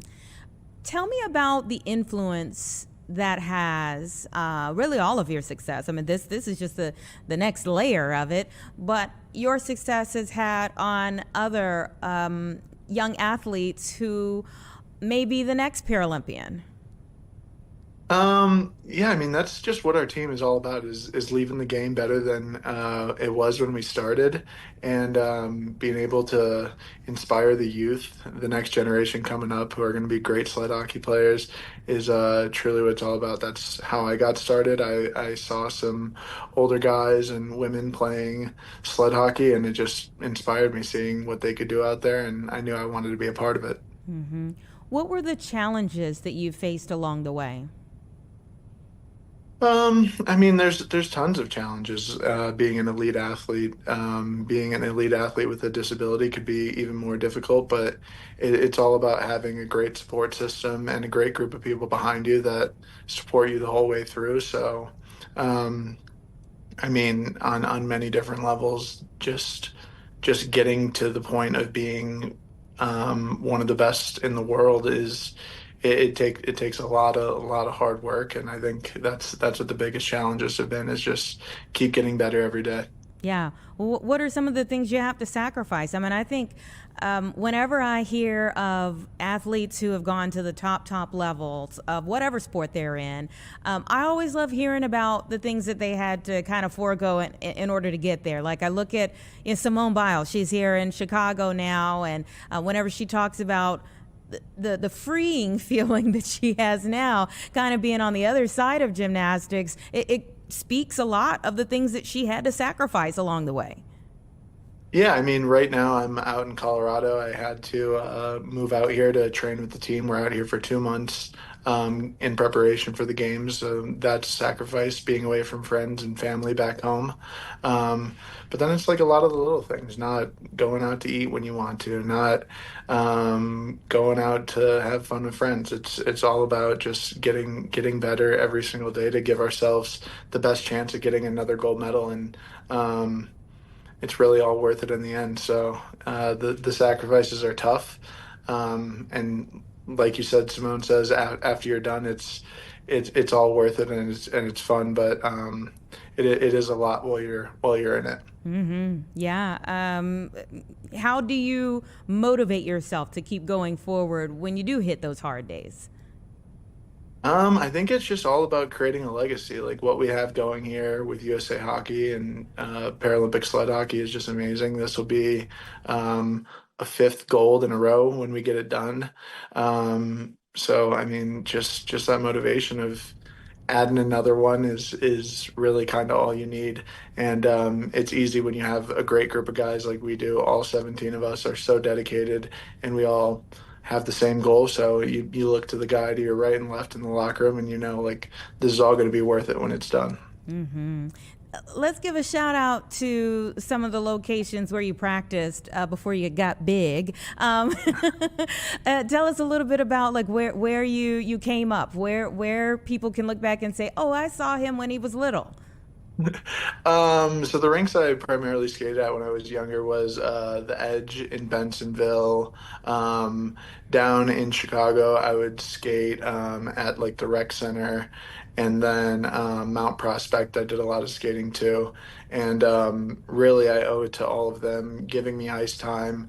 Great teams there, the Chicago Hornets, the Chicago Blackhawks, like all these organizations really helped support me on my rise to being on the national team, and I truly would not have been able to do it without them. What do you think it says about our area that you're able to have that journey? Chicago is amazing. I love Chicago, and they really have a great adaptive system in Chicago, and there are so many great programs, not just for sled hockey. If you want to do wheelchair basketball, wheelchair softball, wheelchair track, triathlon, all these different things, there's tons and tons of great organizations that do a wonderful job, make it extremely easy for disabled people to get into sport. And I think as a person with a disability, that's so important. Building a community and having people you could rely on is really what it's all about. You know, I had a coworker once who did a story with an organization, and it changed my reference, I think, for life when it comes to Paralympians and others. Instead of saying disabled, to say differently abled, because you're certainly doing things that many of us wouldn't be able to do. How are you differently abled? I think that the disabled community as a whole, like we all have different things that we just have to like work around those things. Like I don't think anyone with a disability like looks at it as, oh, this is like setting me back in life. You just have to find a different way to work around it and do the best you can. You were dealt the cards you were dealt when you were born, or maybe through an accident or whatever. And you just gotta take life, whatever it throws at you, and just try to overcome it. And I think that's what makes disabled people so resilient and so special is, I mean, every day could be a challenge for some people with disabilities, and you got to work through it and just live life. Mm-hmm. What are you looking forward to the most about this next hurdle for you? I'm really excited for this Paralympics because friends and family are going to be able to go. The last one, because of COVID in Beijing, was difficult because we had no fans and no friends or family there. So just to have like my family being able to look up in the stands, see them, and know like, hey, I'm doing this for you guys. You guys are a part of this, is what's really special to me. Mm-hmm. I'm sure they're looking forward to it just as much as you are. And yeah, I mean, Beijing was hard. I think even for the viewers, you want to see people's families, people's friends right there cheering them on at the best moment of their life, or what can be the most challenging moment of their life. Yeah, I mean it's super difficult, and even aside from like having friends and family, they're just not having fans or anyone to like really cheer for you or boo you, whatever side you're on. It's like you thrive off of that in a game, and I think that's what really makes Olympics and Paralympics so special, is like the atmosphere that it brings. So it was difficult. We obviously got the job done, but having this is going to make it really special. It's been a long time coming, and we're all just so excited to be able to do it for the people that have supported us our whole lives. Long time coming. Now I need a couple of things from you about that. One, what's your prediction? My prediction's another gold. I mean, the amount of work this team is putting in, and how dedicated every single player is on the team, I expect nothing less out of these guys. Do you happen to have any of your hardware near? I don't. Okay. It's at home in the sock drawer, but not here. That's where you keep your hardware. Okay, in the sock drawer. All right. And who would you say is you all's toughest competition? Our toughest competition is always Canada. It's been a rivalry that's gone on for decades now, and I hope we get to play them. I'm really excited if we do. But it's always U.S. versus Canada. Okay, all right. Well, we will be looking, cheering you on, and so proud of you for your journey that came from right here, and wishing the absolute best. We'll see you when you get your gold. Thank you so much. Thanks for having me on. Okay, don't forget about us when you get your gold either. I won't. All right, and we're going to call on you. Make sure you have the hardware out of the sock drawer so you can show it to us, the old one and the new one, when we call back on you. Gotcha. All right. I'll have it all ready. All right, take care. Best travels and best wishes on the new journey. It's going to be awesome. It's going to be awesome watching. I get so hyped when the Olympics come around, this time, every time, whether it's the winter, especially the summer for me, being a track head. I just love to see people's dreams come true and to watch all of their hard work come to this moment where it's at its peak. You hope you peak at the right time, but, it's at its peak. And to be able to see people, just really focus on being in that moment, whether it's a team sport like for the Paralympic hockey players or whether it's someone who might be in an individual. It's just amazing to see them do something and be on a level that many of us will never be able to experience. All right, it's 2:31. Let's get a quick break in. 2 minutes and we'll be right back.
Welcome back, everyone. 2:33 right now. We had been waiting each day this week for today to arrive when the Federal Reserve Chair would make his announcement about whether or not they would be cutting interest rates points again. And there was a lot of belief that they were probably going to keep things the same, and that's exactly what they did. I want to go ahead and bring in Bankrate financial analyst Stephen Cates to talk a little bit more about the not so shocking announcement and what it means for us moving forward. Thank you so much for your time.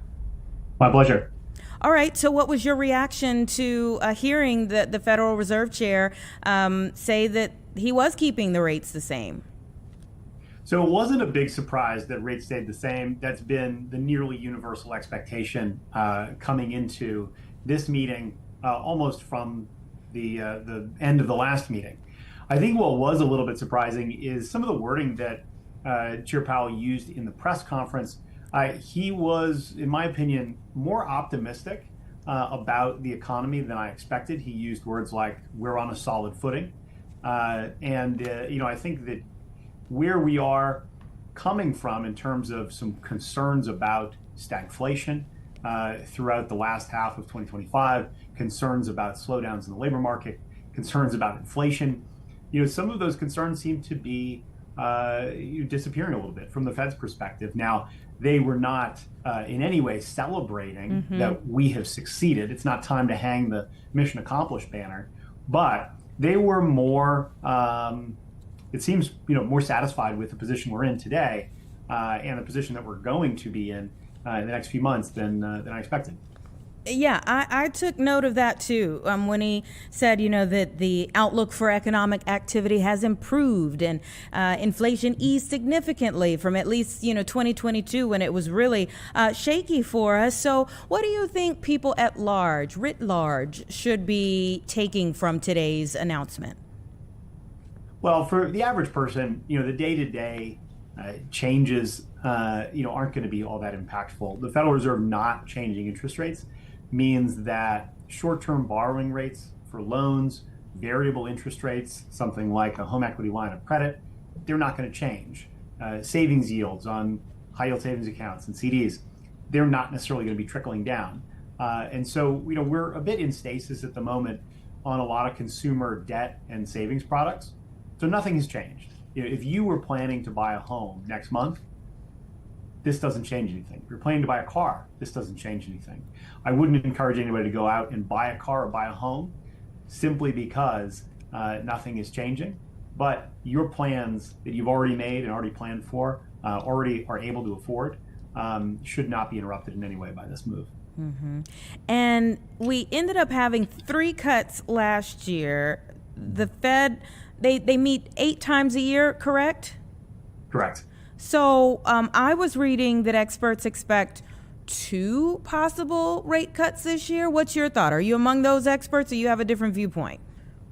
So with the meeting today and some of the talking points coming out of the press conference, I would probably lean towards the likelihood that there's going to be 1 cut this year. That's given the information that we have. And that's also very much leaning on the projections that the Federal Reserve made in December.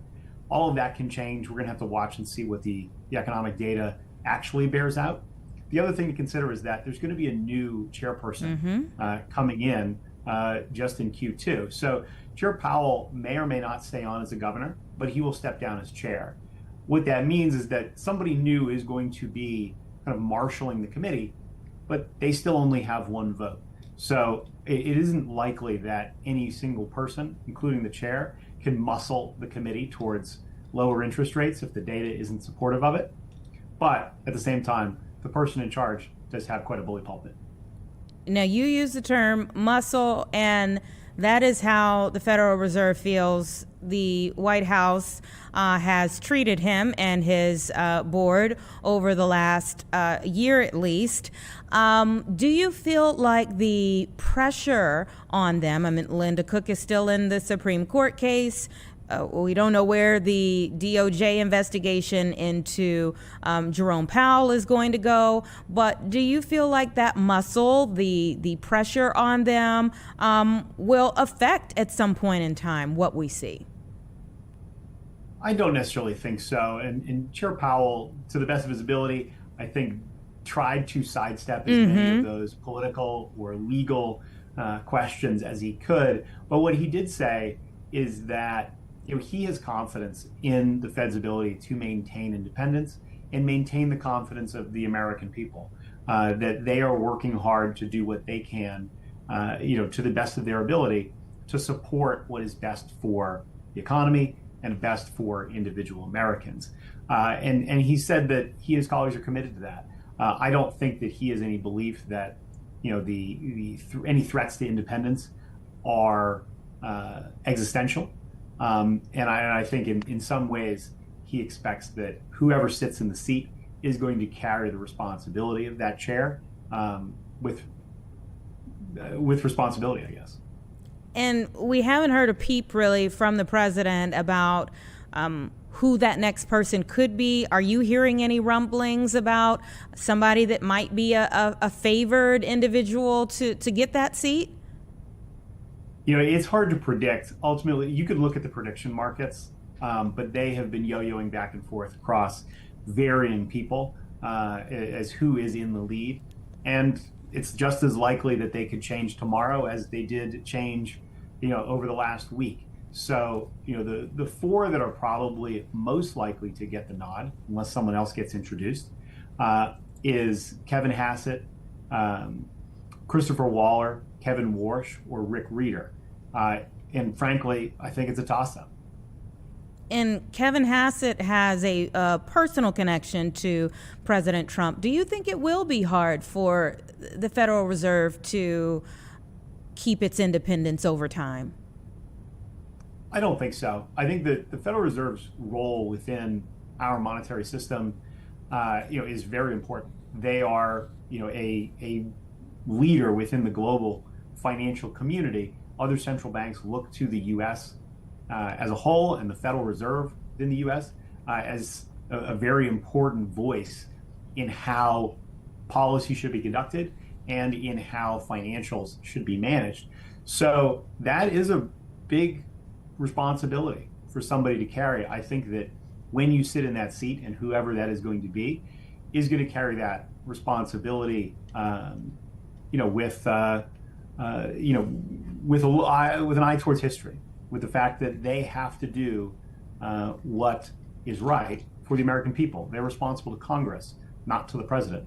And as much as the administration does jawbone towards the Federal Reserve, I think what they want is somebody who is going to be possibly a little bit more openly collaborative or open to ideas. But at no point do I think that they actually want somebody to just take orders. Mm-hmm. Yeah, and noting that inflation has eased significantly since that 2022 point that I mentioned earlier, Jerome Powell also said they're still elevated from their goal. What do you think it's going to take us to get to the goal? Well, it's going to take some time. We have been about 58 months above the 2% target.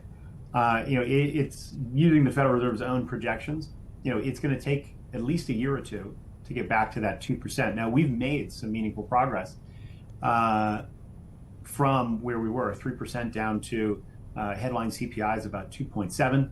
The personal consumption expenditures is about 2.8. Unless we get some reacceleration of inflation, then we are starting to get back into a much healthier range. So over the course of this year, meaningful progress can be made, but it isn't likely that we'll hit 2% by the end of 2026. It's more likely we could be there by the end of 2027.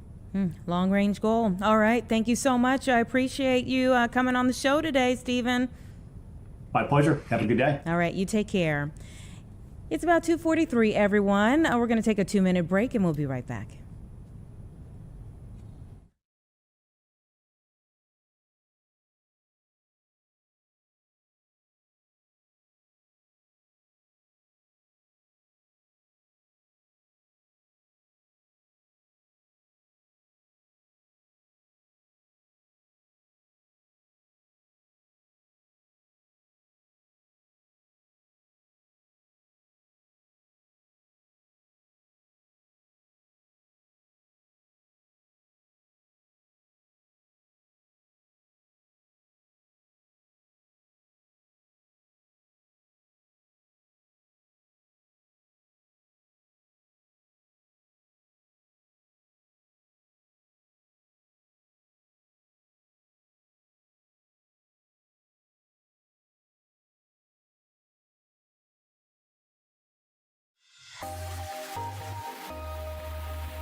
2:46, Chief Meteorologist Emily Walls here in the studio. We missed you yesterday. You did? Yeah.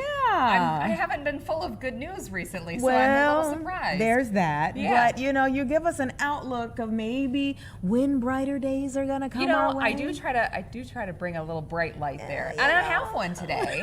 I do. Oh, you do have one? I actually have one. It's just almost a week away. But I have a road. It's a road to redemption. Yes, that's right. Well, as we know, it's cold outside. It's been cold outside. It's going to stay cold outside throughout this week. But over the weekend, still cold, but moving in the right direction. We're going to be in the 20s. But next week, I have 30s in my forecast. Woo-hoo! Something I haven't been able to say in a while. And 30s, by the way, that's where we should be for this time of the year. So early February, average highs are right around the freezing mark, so we're going to be getting pretty close to that by Wednesday of next week, so just out of reach with this 7-day forecast. But at this point, who cares? It gives us something to look forward to, right? All right, 7-day forecast for you. Out there right now, it's gorgeous, it's sunny, but it is cold. We have wind chill temperatures for a couple locations that are still a little ways below zero. And then tomorrow, almost the same forecast. We're expected to be in the mid-teens. We're going to see some sunshine on Wednesday, same thing on Thursday. But then on Friday, so Thursday night actually into Friday, is when we start to really kind of be on high alert for lake effect. So this setup looks like it could be a long duration event, not for any one location, but within the viewing area. We're going to be tracking this thing from Thursday night all the way through Saturday. I think at this point, it's looking like the lake effect is likely going to develop into northwest Indiana Thursday night, but then on Friday, swing to the west over into northeast Illinois, meaning that it could be Chicago's problem, Lake County's problem. And then Friday night into Saturday, it swings back over into northwest Indiana again. So we're going to be discussing lake effect for several days later this week. The thing that we really have to watch for is where the area of convergence is over the lake. And we talked a little bit about this a couple days ago. So convergence is basically where those winds are coming together over the lake. And where that happens, it forces the air up, and then you can have clouds developing, you have a little extra moisture to work with because of the water, and then you see some lake effect. But something that is also going to be throwing a little bit of a wrench into our forecast is on your screen right now, all of this ice. So typically, when the lake begins to freeze over, that's when the lake effect snow machine begins to shut off. So it's still very cold out there right now. We have ice developing, right? I think we're still going to have some lake effect develop, but it could potentially impact just how heavy those bands are able to become and how strong they're able to become. So ice at this point for us on the Great Lakes is a good thing. It's a really good thing because it can help, bring some relief for the lake effect snow. Interesting. Yeah, so the next couple of days, we're going to continue to see that lake ice likely expanding, which again isn't entirely a bad thing. But the lake effect later this week, what you always have to watch for with lake effect is it going to park itself over the same area? And if it does, that's when you really start to see those totals piling up, right? But a lake effect band typically is only a couple miles wide.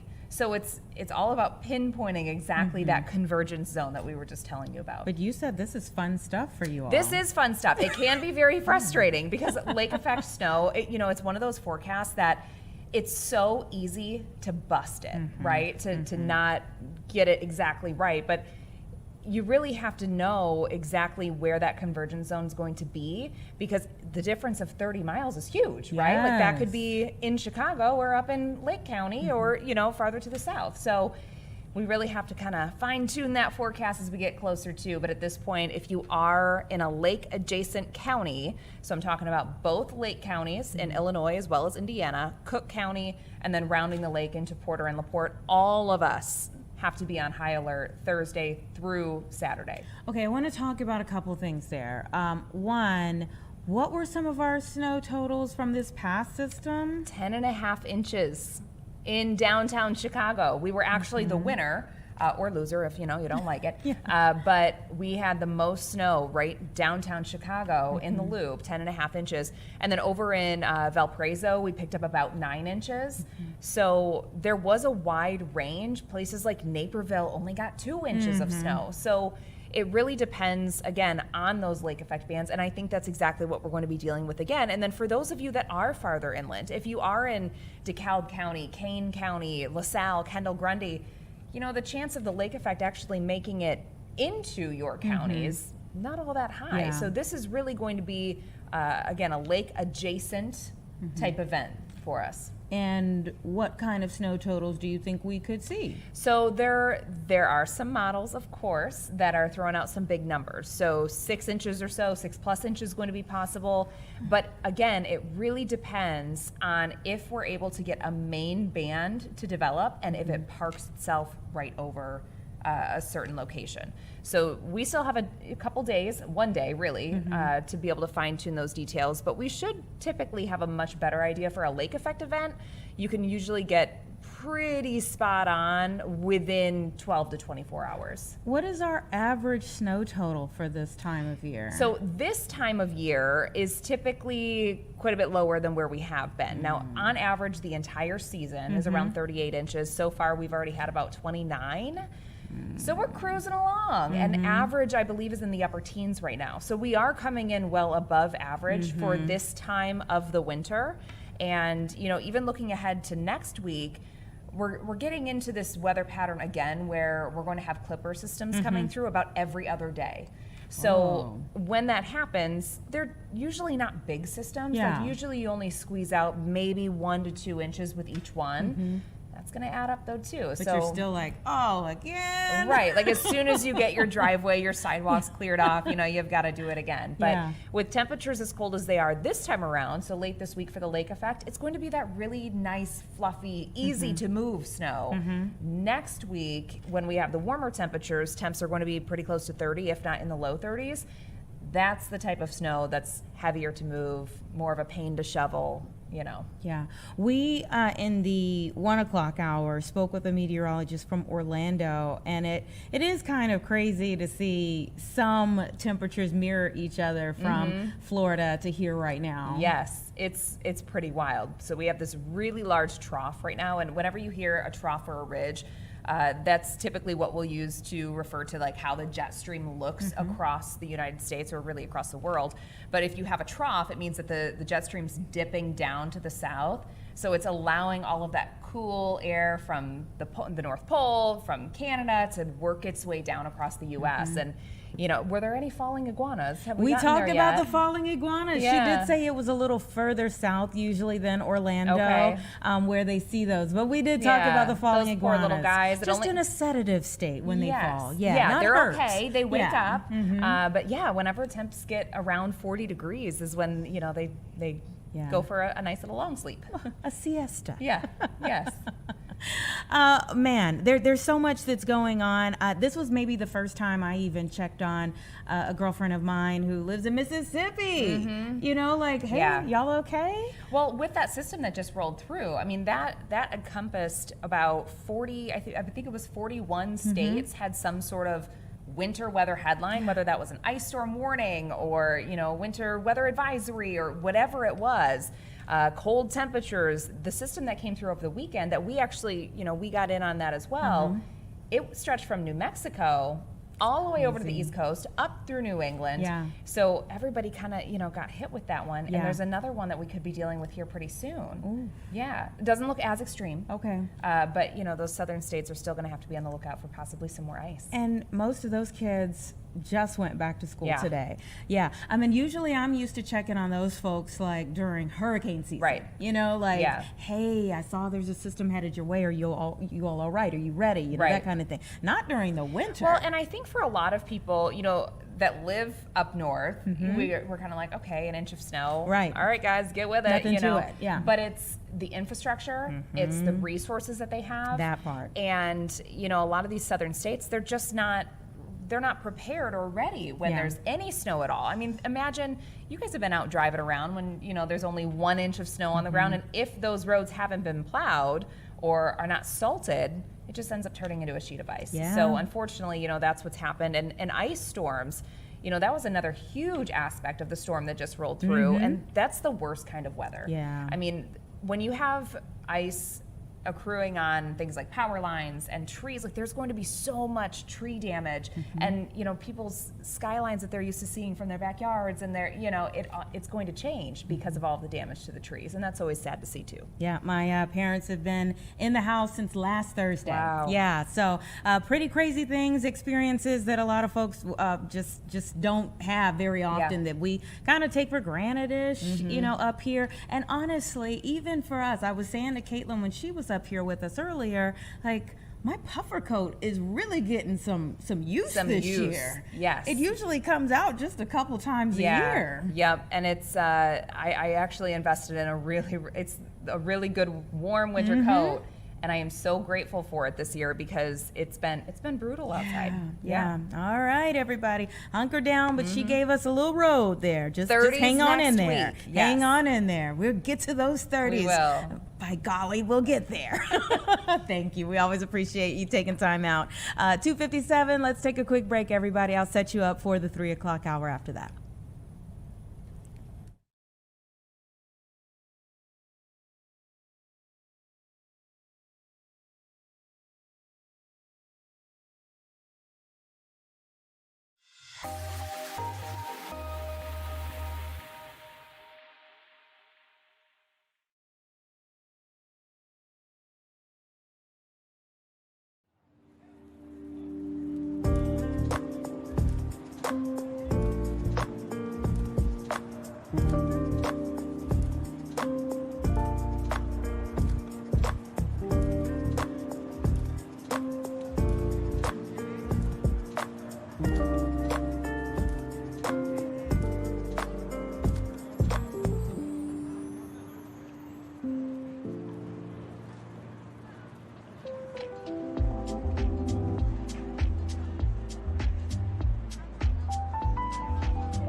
Okay, welcome back, everyone. We are now in our 3 o'clock hour here on Chicago Live. Certainly appreciate you being here with us. For those of you who've been riding with us since 1 p.m. and for those of you all who just tuned in for our final hour together, we appreciate you being here. So let me tell you a little bit about what we are anticipating this hour. We're going to talk about windrow clearing.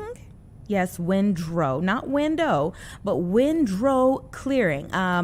This is an interesting concept that I just learned about today. So if it's new to you, it was new to me too. But in Canada, they don't just plow the streets, but they help people in another way. And we're going to talk a little bit. I think this is going to be, our producer Jim said, this might be our first interview with someone in Canada for Chicago Live. So we're going to have that right around 3:15. But first, we want to talk about TikTok data privacy. It is a growing concern. Obviously, there's been so much conversation about the ownership of TikTok over the last couple of years here, and new developments that took place where that's concerned just this week. But this data issue, the more people are putting in, what happens with it? Where does it go from there? I have data privacy expert Harry Moggins here with me. Thank you so much for your time. Thank you for having me. And I should say thank you for being back, because you've been with us before and shared a wealth of information with us.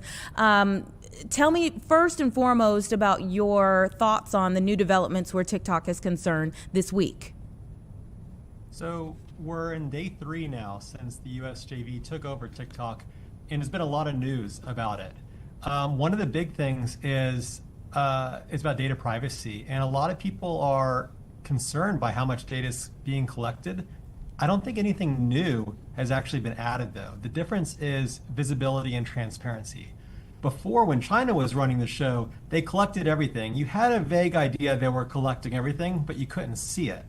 Now that TikTok's landed on US soil, the US laws, like California's CCPA or CPRA, are taking effect, and those laws are requiring more transparency on what exact data TikTok's collecting, like your immigration status, your sexual orientation, like your hobbies and things that, your interests.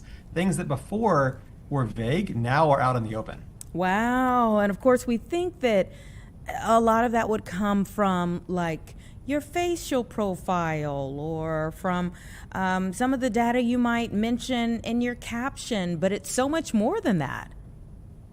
It is. One of the items they actually had to disclose they track is your precise GPS location, which means when you're in the TikTok app, TikTok can track you down to usually it's 1 or 2 feet of where your phone is, and quasi real time. So they know where all people using TikTok are across the US at any given point. It's wild.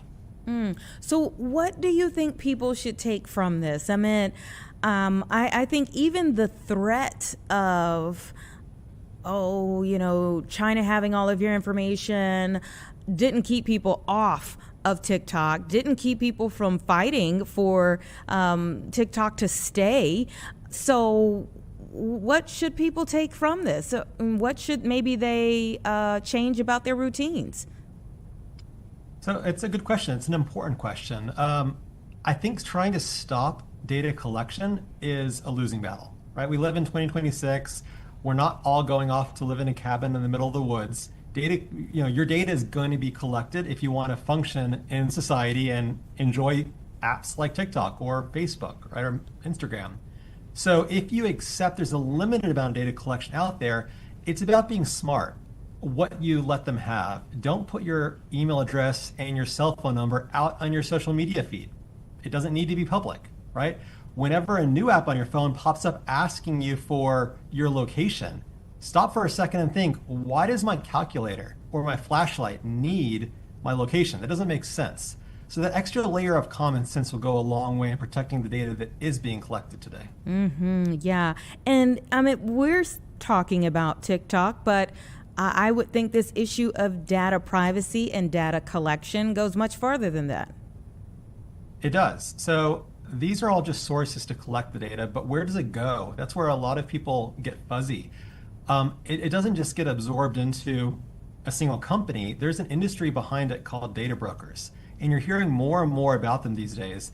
Data brokers it's a multi-billion-dollar industry that exists entirely on buying and selling your information. They know where you are. So you visit a car dealership. They know what dealership you're visiting because you walked on the dealership lot and you opened TikTok, right? And TikTok sold that location data to a marketer. And now the marketer is saying, well, they're shopping at Ford. I'm going to target them with a competitive make ads, trying to persuade them to go down the street to my dealership instead. That's how the location data can be used by marketers in almost real time today. That is wild, because you do think about so often, like how, when an ad pops up and you're like, how did they know? Like, where did they get this from? I've worn like a jumpsuit before and then looked on my phone and there was an ad for that jumpsuit. I'm like, how does this happen? It's uncanny. And it's only getting better because with AI now, you plug AI's intelligence into the massive amount of data that data brokers have been hoarding on every single person in the US and the world for decades now. Well, when you take all that raw data and the new intelligence that's emerging, you hear about ChatGPT and Claude or Anthropic, you hear about the big names in the news that are making waves in business or in, finding recipes and normal use cases.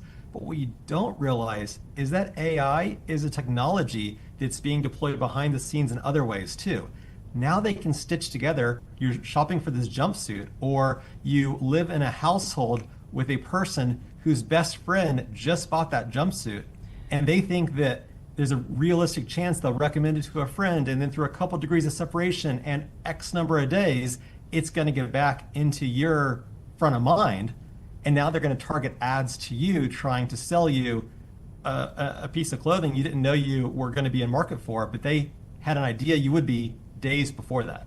The intelligence and the data coming together is going to change everything we do in shopping, and it's going to come off as creepy or uncanny in a lot of cases. Yeah, creepy was what was populating in my mind, and it is mind-boggling how they're able to do this. And obviously, I mean, some of it we would laugh about or joke about, and then some of it, you really worry about becoming dangerous, and what hands it ends up in. And so it is Data Privacy Week. How long have we had a Data Privacy Week? And tell me about some of the things that experts like yourself really try to get across to people in this week. So we've had a Data Privacy Week for a while. It's just only become more visible recently. Mm-hmm. The challenge is, again, data is always being collected, but now the consumers are starting to wake up to the fact that, hey, just because my information is out there, I didn't give permission to that. Or they're starting to see the effects of it, where your phone is ringing off the hook. You're getting text messages, you're getting spam, you're getting scams where they're saying, hey, your delivery is running late. And you're like, that's not Amazon. Hang on a second. It gets fishy, or you get unsure. You're seeing the effect of it, and the effects are growing because, again, AI can be used not only by people with good intentions, but by bad actors as well, by hackers. A hacker can take a new model in what used to be a manual process to say, hey, I'm going to try to research this person, find their cell phone number on data brokers, figure out their child's name, and send them a text message saying their kid was in a car accident, call the hospital here trying to scam you, or send money or a gift card because of the hospital bill, whatever it is. That used to be a very manual process for a bad guy. Well, now they can take all the data, the new AI, and hit a button and take that exact same attack and multiply it by millions of people. So we're seeing more of that, which is why Data Privacy Week is starting to become a bigger deal, because people are wondering where are all these scams coming from all of a sudden? Why am I overrun with marketing and sales calls? It's getting crazy. Is there any way to assure, let's say you delete something, whether it's an app, a picture, whatever the case may be, that when you delete something, it's actually deleted? Is there a way to assure? There's no way to assure because it's held by private companies. There are certain laws you can use to compel companies to delete data, the data privacy laws.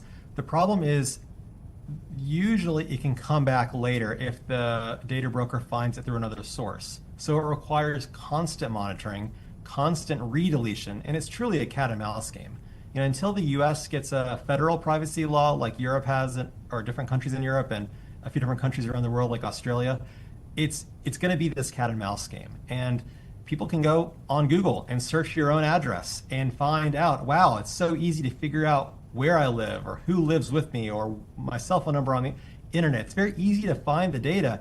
And you can click on those sites, and usually somewhere in the footer at the very bottom, there's a way to request your information to be deleted.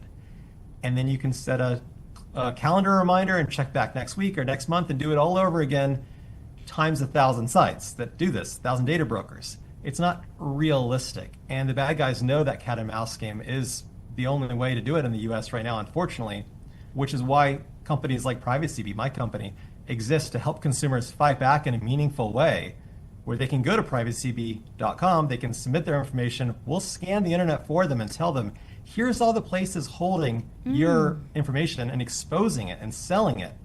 And then we have we give them free guides to clean it up yourself, or if you don't want to do the work, we have a subscription that can handle it for you.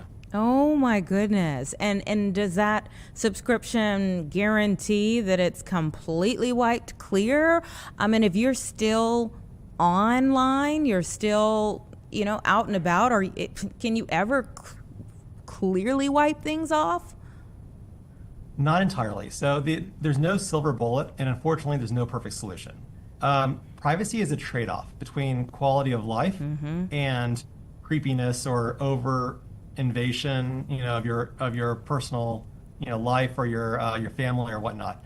If you're shopping at a grocery store and you give them your information for a loyalty card, you're getting a benefit of the discounts.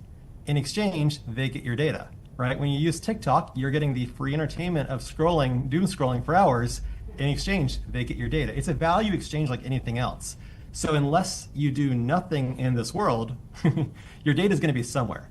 So the best effort you can do is be intelligent on what you share with whom, what you put on social media, and keeping yourselves out of data brokers as much as possible. It's a constant battle, but you got to find that personal balance between what is too creepy or what's too much for you versus what's acceptable risk in exchange for the lifestyle you want to live in 2026. And TikTok is what brought us to this conversation today. Is TikTok the worst offender when it comes to data privacy? No, definitely not. Apple is pretty good about blocking certain tracking or giving the user rights to it. Android is a little bit behind them as far as privacy control. All apps have the same basic abilities to hook into a phone or to collect certain types of data. TikTok might be one of the worst in the sense that they check every box and they want to collect everything your phone is willing to give them. But a lot of other sites like Temu is also famous for data collection because they're trying to use that to figure out what you're a market for. Pretty much any e-commerce app or free apps will monetize the person for their own gain if it's e-commerce, or if it's a free utility, a free game, a free any other free apps. Usually it's either an upsell model where they're trying to get you to a paid version, or they're selling your data out the back end to make money because, again, app development's not free. They have to fund it somehow. And if there's no price tag on the app, you probably are the price tag. Oh my goodness. All right, you have given us so much to think about here. Is there anything that we didn't mention that you think is really important to get across today? Double check everything. There's so many scams. There's so much that can be saved by taking a moment and saying, this incoming call, how do I know it's actually the company calling me or the family member? It sounds like them, but I don't know the number. Just listen to that gut feeling you have and double check everything you do. And of course, from privacyb.com, cleaning yourself up from data brokers is a very impactful way to take back control of your privacy. But again, as Data Privacy Week is really getting rolling, the main thing is common sense, because there's no such thing as perfect privacy. It's just the best effort and finding your personal risk tolerance. All right. Thank you so much for your time yet again, Harry. We appreciate it. Lots to think about. Thank you for having me. All right. You take care. It's about 3:15, everyone. My mind just swirls around and around with all of that. But it is astounding how they're able to just get your information from so many different places and in so many different ways these days. We all have to, do a little bit better. All right. It's about 3:15, as I said. So let's take a 2-minute break, and we're going to bring in our next guest.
317. Welcome back, everyone. You know, we've had some quite a roller coaster when it comes to our weather over the last several days here in Chicago.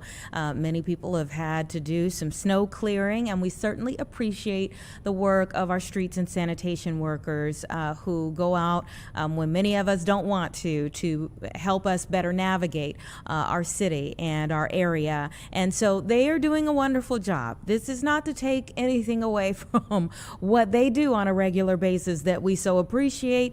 But you know, sometimes you just hear about something and you think, what more could be done? Yeah. Helen Noah-Hammer, the Director of Works, Operations, and Maintenance for Mississauga, Ontario, Canada, is joining me now to talk a little bit about the windrow clearing that they do up there. Thanks so much for your time. Thanks for having me. Well, tell me how the weather has been up there. We've got a little bit of snow. So on Sunday we were hit with a storm and we got anywhere between 35 and 45 centimeters, and I'll let you convert that in the city. And so we got 45 centimeters closer to the lake. We front onto Lake Ontario, so we got hit a little harder there, and that's quite a bit of snow for us to receive in less than a 24-hour period. Mm-hmm. So what is the process for you all when it comes to clearing that out? So we have a priority system, and so we clear our main streets first. Those are the ones where we have, our buses, our transit system, our emergency vehicles use those. So we make sure that those main arterials are cleared first. And once we get those completed, we move over to our residential streets and start clearing those. And so a new service that we introduced this year was clearing windrows from our residential driveways. And windrows is that pile of snow that the plow leaves behind after it clears the road. So that's something that our residents are really enjoying this winter season. I'm sure they are, because you know, usually when you hear the workers go by, you're like, okay, wonderful from one standpoint, but then in the other half of you is like, now I got to go out and clear behind them clearing. Or are you all responding to, you know, many of the people in the area saying that that's something they needed? That's absolutely how that came about. So for the last few winters, we had some snowfalls where the snow was very heavy and wet. The temperatures were a little bit warmer, and as a result, that pile of snow at the end of the driveway was just that much harder to move. And so our council heard the concerns from residents, and they asked staff to come back with a program to clear those windrows. And so that's something that we presented to council. They approved it, and we moved forward with it for this winter season. So we started it back in December of 2025, and we're really in the thick of it now with the heavier snowfall that we got on the weekend. Is it an extra apparatus on the already existing vehicles, or are these new vehicles in addition to those? So we've contracted for additional pieces of equipment. And so what we're using is a loader, and the loader is equipped with a windrow blade on the side. And so in terms of the process of clearing the windrows, it's a two-step process. First, the loader goes by and plows the street, and then it comes back for a second round and clears the windrow. It can take the loader several passes before they clear the street, but after the last round of plowing, they will come back and clear that windrow. And from a service level perspective, we say that we will be back to clear the windrow within 4 to 6 hours of that final plow.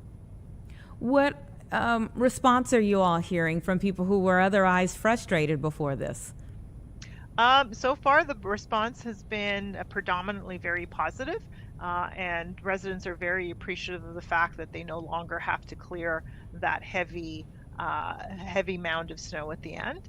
I should probably also clarify that our commitment is to open a minimum of a 3-meter wide opening, so at least for one vehicle to be able to get through and get to the street and get to where they need to go for that day.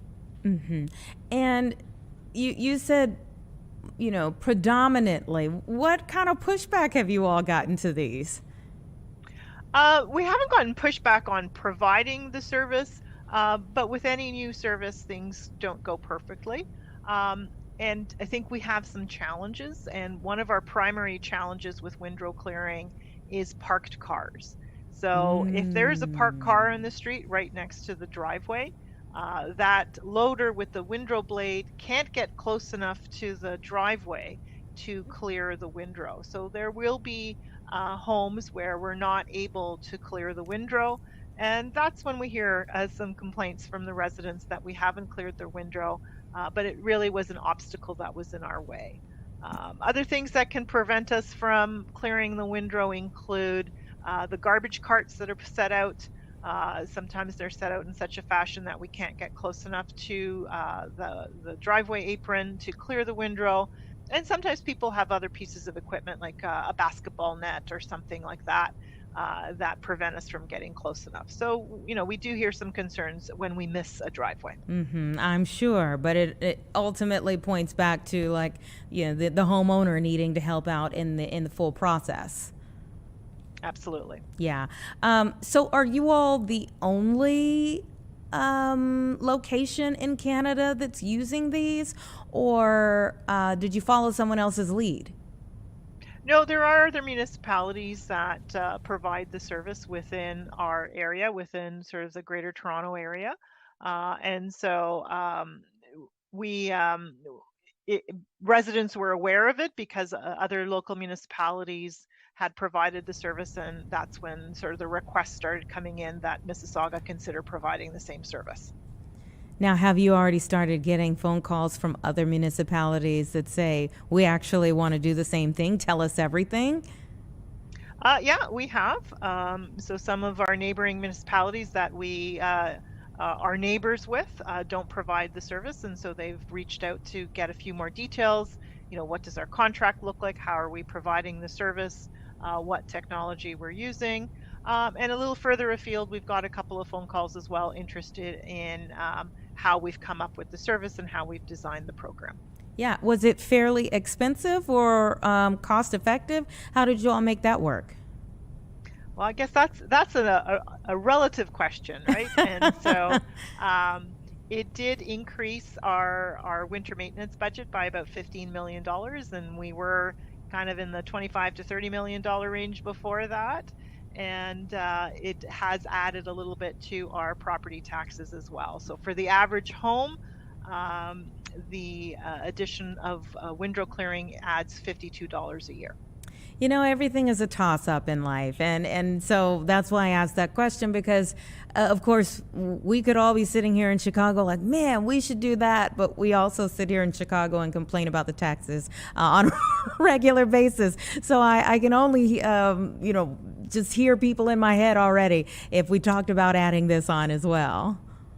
Absolutely, there's always pros and cons. So, yeah. And we could get a very mild winter with very few winter events or snowfall events that actually require windrow clearing, and there's other years where we get a lot of snow, and it makes it really cost effective because we're out there so often providing that service. Yeah, and just so happens that this year is probably going to end up being one of those years, the debut year for it. Well, it's definitely given us a lot of practice. So with the amount of snow that we've received since actually it started snowing here late November, but we started windrow clearing in December. So our operators are getting a lot of practice in using that windrow blade and how to provide the service efficiently and effectively. Tell us a little bit about Mississauga. What would you like to know about Mississauga? Oh, we're all ears. I mean, for those of us who haven't been up there, come on. Well, we're the 7th largest municipality in Canada, so we're definitely not small. Our population is somewhere between 750,000 and 800,000, and we are neighbors with Toronto, and I would imagine that a lot of our friends down south are familiar with Toronto. So. Yeah. We border on Lake Ontario, and we are a growing urban center. What gets people to move there? Oh, lots of things. I think we are a great center of employment. There's a lot of job opportunities in Mississauga. The Pearson International Airport is located within our city limits, and that draws a lot of business and industry into the municipality as well. We've got a great lakefront, so there's lots of opportunities for recreational activities, and lots of green space, trails and parks to enjoy and to cycle, and the list goes on. Well, I've been to Toronto, had a blast. I think I enjoyed Montreal even more. And so now I'm going to have to maybe get to Mississauga at some point. Well, if you flew into Pearson International Airport, you were technically in Mississauga. So. Oh, okay there. All right. Oh, wonderful chatting with you about this incredible program that you all have now instituted. Best wishes to you. Thank you so much, and thank you for having me. All right, take care. 3:28, everyone. Give us 2 minutes. We'll be right back. And we're going to talk with one of our local law offices that is involved in a case out of Kentucky that many people watched across the country. We'll give you the update after this.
All right, welcome back, everyone. It's 3:31 right now, and I want to turn your attention to a very serious case out of Kentucky that we've been watching since November 4th. Many of you may recall in Louisville, there was a crash of a UPS cargo plane that killed 3 people on board, 3 crew members on board, and then 12 others on the ground. And one of our local law offices was involved in the lawsuit that resulted from that plane crash. Bradley Cosgrove, who is a partner at Clifford Law Offices, is joining me now to talk a little bit more about the new developments here, major developments that have just happened this week. Thank you so much for your time.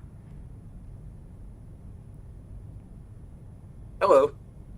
Appreciate you being here with me. I know that you are the lead aviation attorney at the firm on this matter. So walk us through the new developments here with UPS deciding to make a significant change.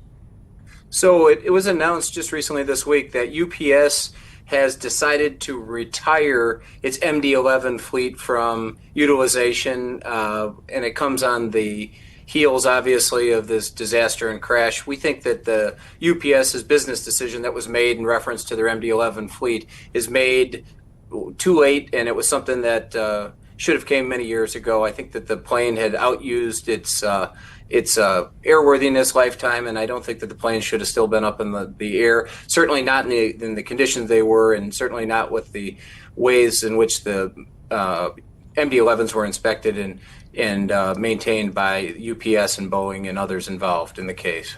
The findings for why that plane went down in such a dramatic fashion were what? Well, it actually has a very close parallel to a crash that happened here in Chicago.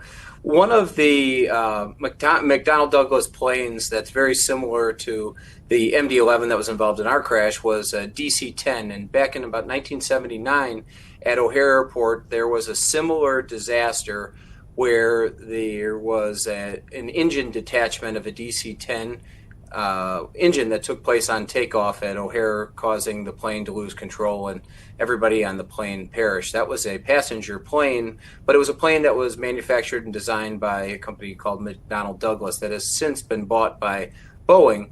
The defect and problem with the MD-11 that was involved in the UPS crash down in Louisville comes with a very similar design defect and flaw with the way in which the engine was mounted to the wing.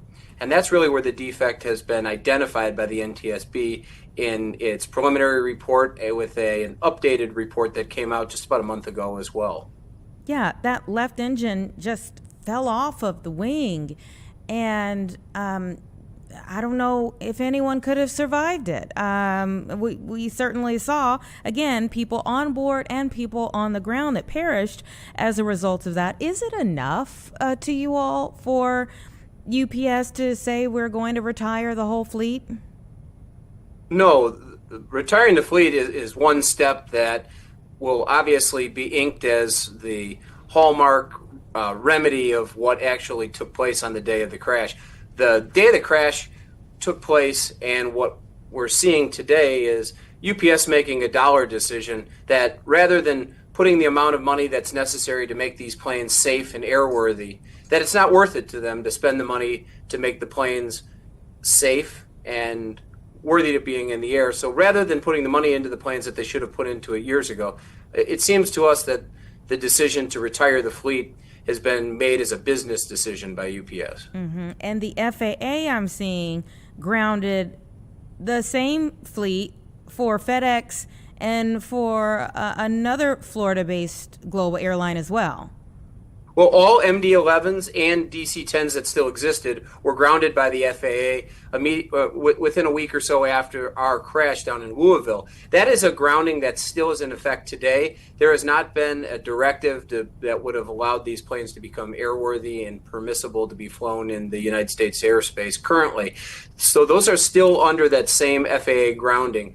UPS's decision to retire the fleet comes while the MD-11s are still grounded and have no ability to be flown currently because of the restrictions by the FAA. Yeah, it just seems like FedEx may be considering bringing them back at some point in time once the FAA lifts its restrictions.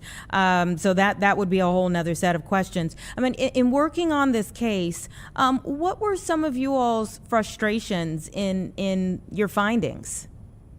Well, the frustration that we have in this case essentially stems from the fact that the crash should never have taken place in the first place. We think that the plane that was involved in the crash in Louisville had outlived its useful life. It had been a plane that should have been grounded and should have been retired. However, it was still being utilized. And it was being utilized carrying heavy freight loads over long distances. And there was a directive that came out by Boeing as it related to some maintenance work of the spherical bearing at the connection point between the left engine. And there were recommendations in the case by Boeing that were recommended relating to certain maintenance that needed or was recommended to be performed. And I think that in the discovery that we're going to see as the litigation proceeds, I believe there will be information that'll come out from UPS to determine whether or not they had followed the directives from Boeing. However, if you look at the directive that came out from Boeing about the additional maintenance work that needed to be performed on the connection point from where the engine's connected to the wing, there was a statement by the Boeing Corporation essentially saying that the maintenance suggested in the bulletin would not result in a safety of flight condition, of which we think, as it stands currently today, history has proven that was an inaccurate statement by Boeing, and we do think that the evidence will show in the case that the maintenance necessary and the maintenance that should have been done would have prevented fractures from occurring in the critical components that ultimately failed in our crash, and that it did in fact result in a safety of flight issue, and that these are things that could have been prevented, should have been prevented, but weren't. What's this been like for the families that you're representing? I mean, I can't even imagine one, hearing even about my loved one being on a plane that went down, or being just going about their daily life and being on the ground and a plane comes down and takes their life. Two, for it to be so widely broadcast. And three, then to find out that maybe it was all preventable.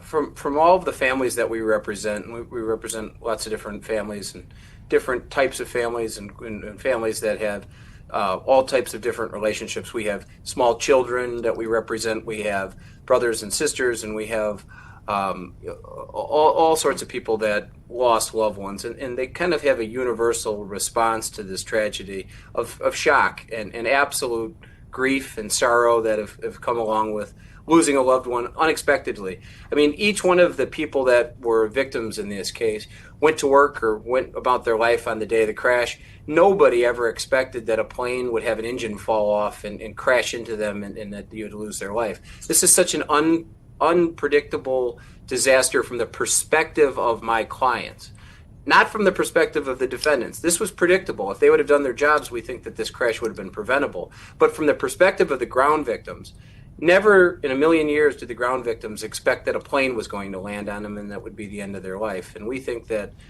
all in all, it was a very, very, very painful way to die, and that it was a very tragic way for the families to lose loved ones. And it's one that they have not come to grips with, and I don't think over the rest of their natural lives are they going to be able to come to grips with the tremendous losses that they've all experienced. Well, yeah, I mean, grief is a process, and again, to have so much of it play out so publicly.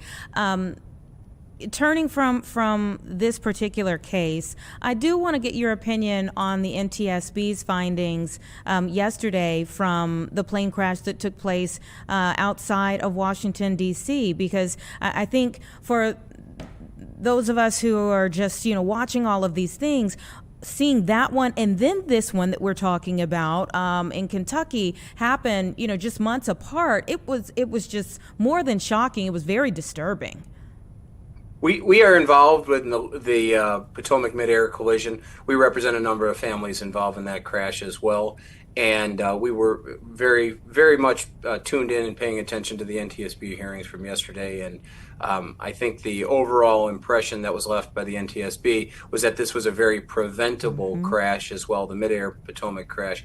I think also from a standpoint of that crash, that there's multiple different reasons why that crash happened. It was multifactorial. Sure, absolutely. But again, families who ultimately hear predictable or preventable from authorities at the end of the day, what signal do you think this does or should give to people at home? I think people at home have been paying very close attention to the aviation safety community at the moment, being that there has been lots and lots of things in the news recently with very serious crashes that I think have caught the nation's attention. Yeah, I mean, we just had the one in Maine over the weekend. But at the same time, you kind of have to keep it in your mind, like, it's not every day. There are more vehicles on the road that have accidents than planes in the sky, but it is disturbing when we, hear about them, especially to hear about them, like I said, just months apart, both D.C. and then the one in Kentucky and now Maine. Thank you so much for your time. We certainly appreciate it, and please continue to keep us updated on these cases that many of us have watched from the moment these planes had such a terrible outcome. Thank you very much. All right, take care. It is 3:42 right now, and it's a lot to keep your perspective if you fly frequently or even infrequently, maybe especially infrequently, that the likelihood of these things to happen is far greater on the road than it is in the sky, but it leaves a lot of questions in your mind when you hear those words, predictable or preventable, about such horrific incidents that take place in the sky. All right, 3:43. Let's take a quick break, and then we're going to proceed from there.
All right, everyone, it's about 3:46 right now. Let's take a look at how the stock market closed for the day. And you can see it was a mixed picture, but we ended at least in the green there. Not by much, but we'll take it, to end in the green. As I'm seeing, the S&P 500 actually reached a milestone level today, hitting 7,000 for the first time before pulling back once the Federal Reserve left the interest rates unchanged.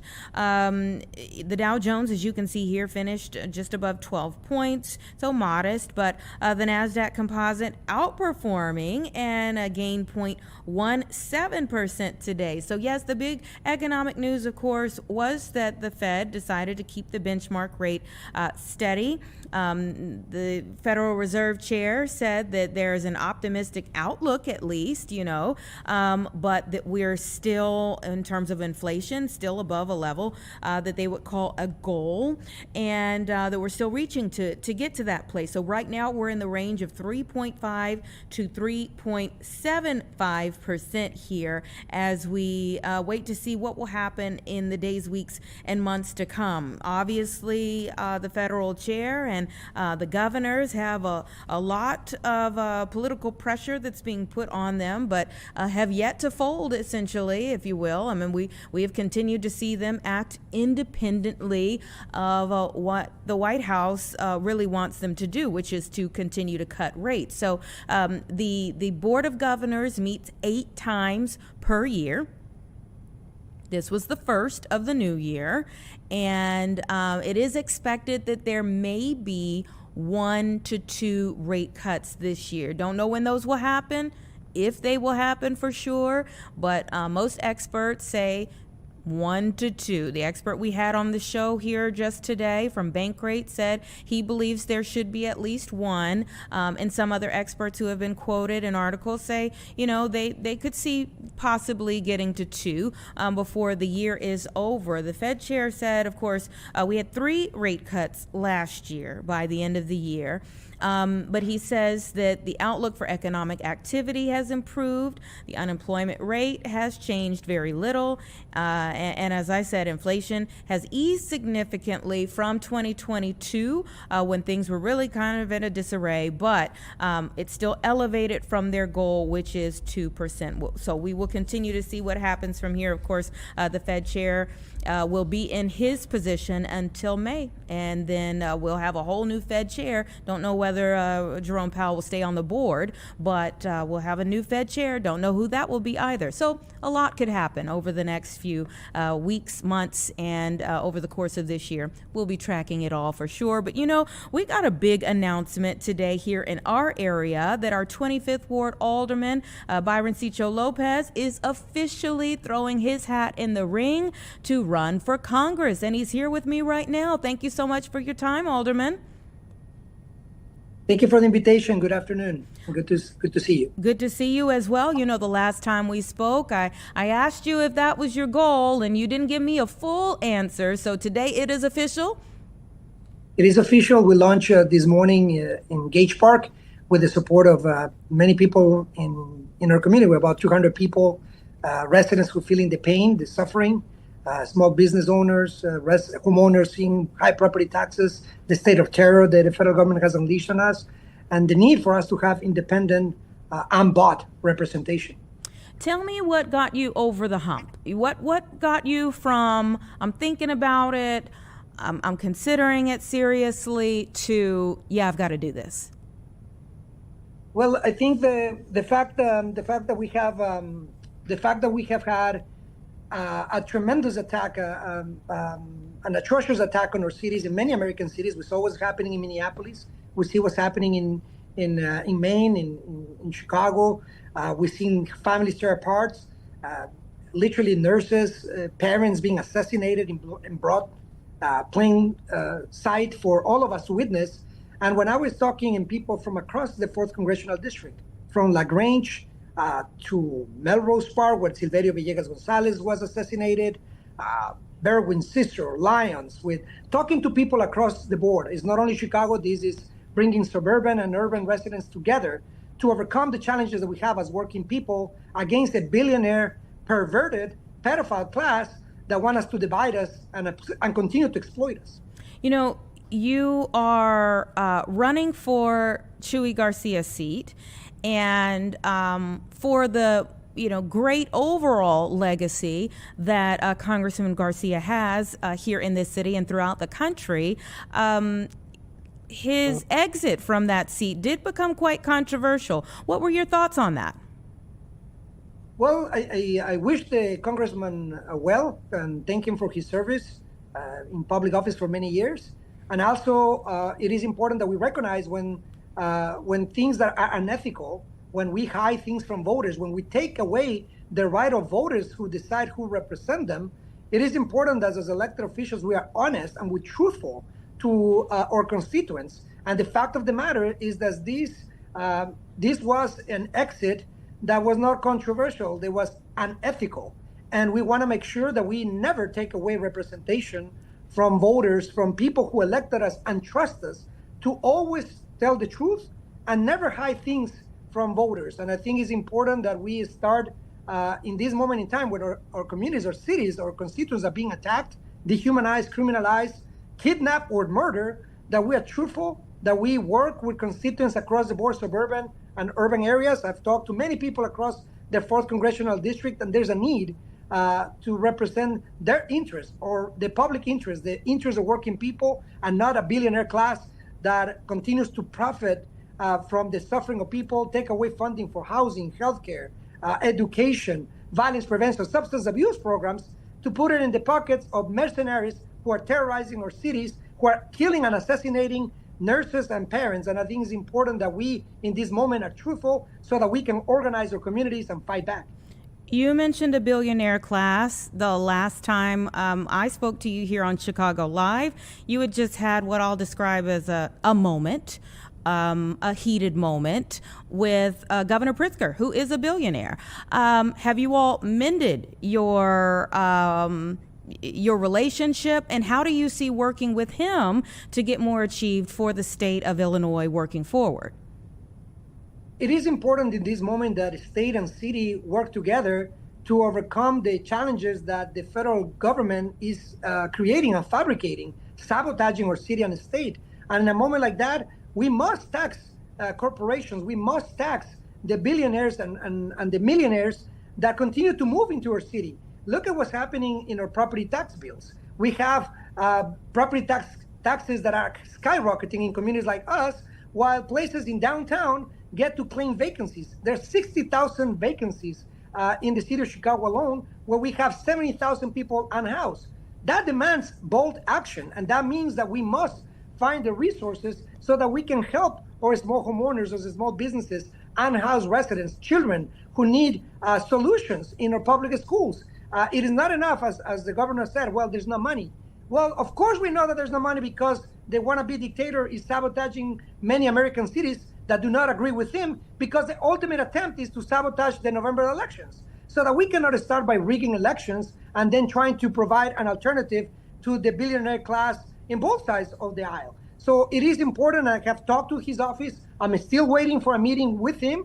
It is as public elected officials. I don't think, and I've gone to multiple rallies where people are saying loud and clear, no kings, no monarchs, no bosses. We want people working together to represent working people. And that's exactly what I intend to do. And as long as Governor Pritzker is in line, I'm hearing that he's now moving to perhaps help and support the millionaire surcharge that we've been campaigning for over a year, that we, in the last referendum, over 70% in the city support this millionaire surcharge that we generate $4.5 billion.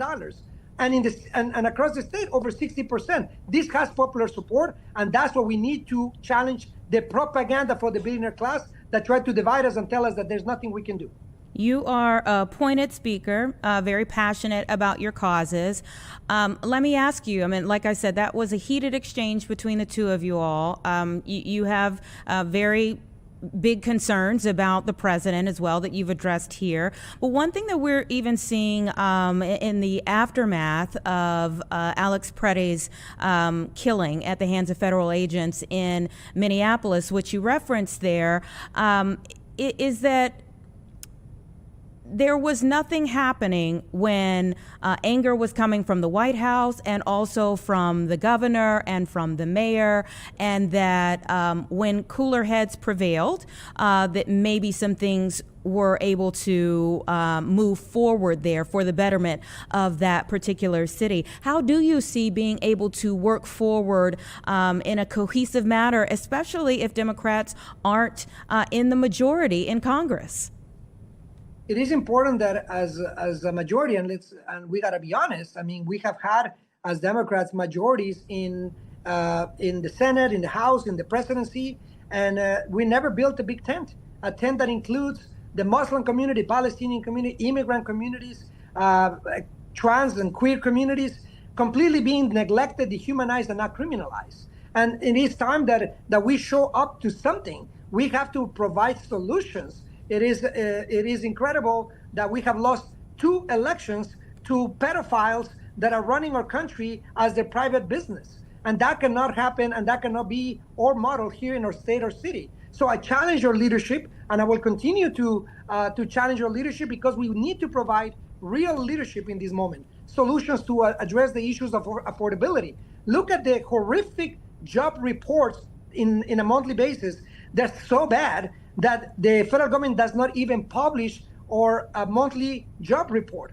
We're not, as immigrants, we're not taking those jobs away. Is the corruption in the White House, the billionaire class that are taking away thousands, in the last report, 50,000 American jobs, because of the mismanagement, the corruption, and the scapegoating and the distractions that they're created. So I challenge us to be the real alternative that working people would like us to be. And that starts by finding funding that is coming not from property taxes that keep rising every year for small businesses and small homeowners, but from the millionaires that keep moving in our city. We've seen a record number of millionaires moving to the city of Chicago. They have the money to pay. They should be the ones who now are contributing their first share, and instead are getting and claiming subsidies that are costly to the working people. I challenge that broken immigration system, as I challenge the broken property tax system that we have in our city, and that's only going to change when we work together, state, county, and city. And there are occasions that we have, as you mentioned, when we get to that point, and I don't see that leadership right now,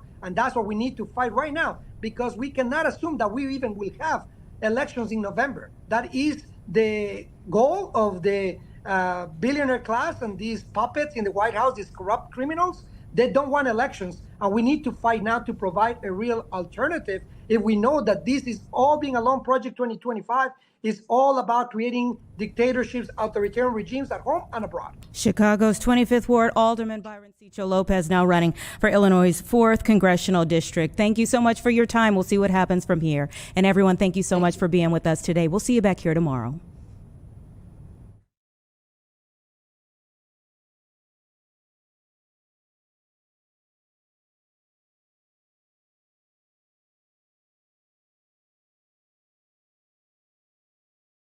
Live from Chicago, this is Fox 32 News at 4.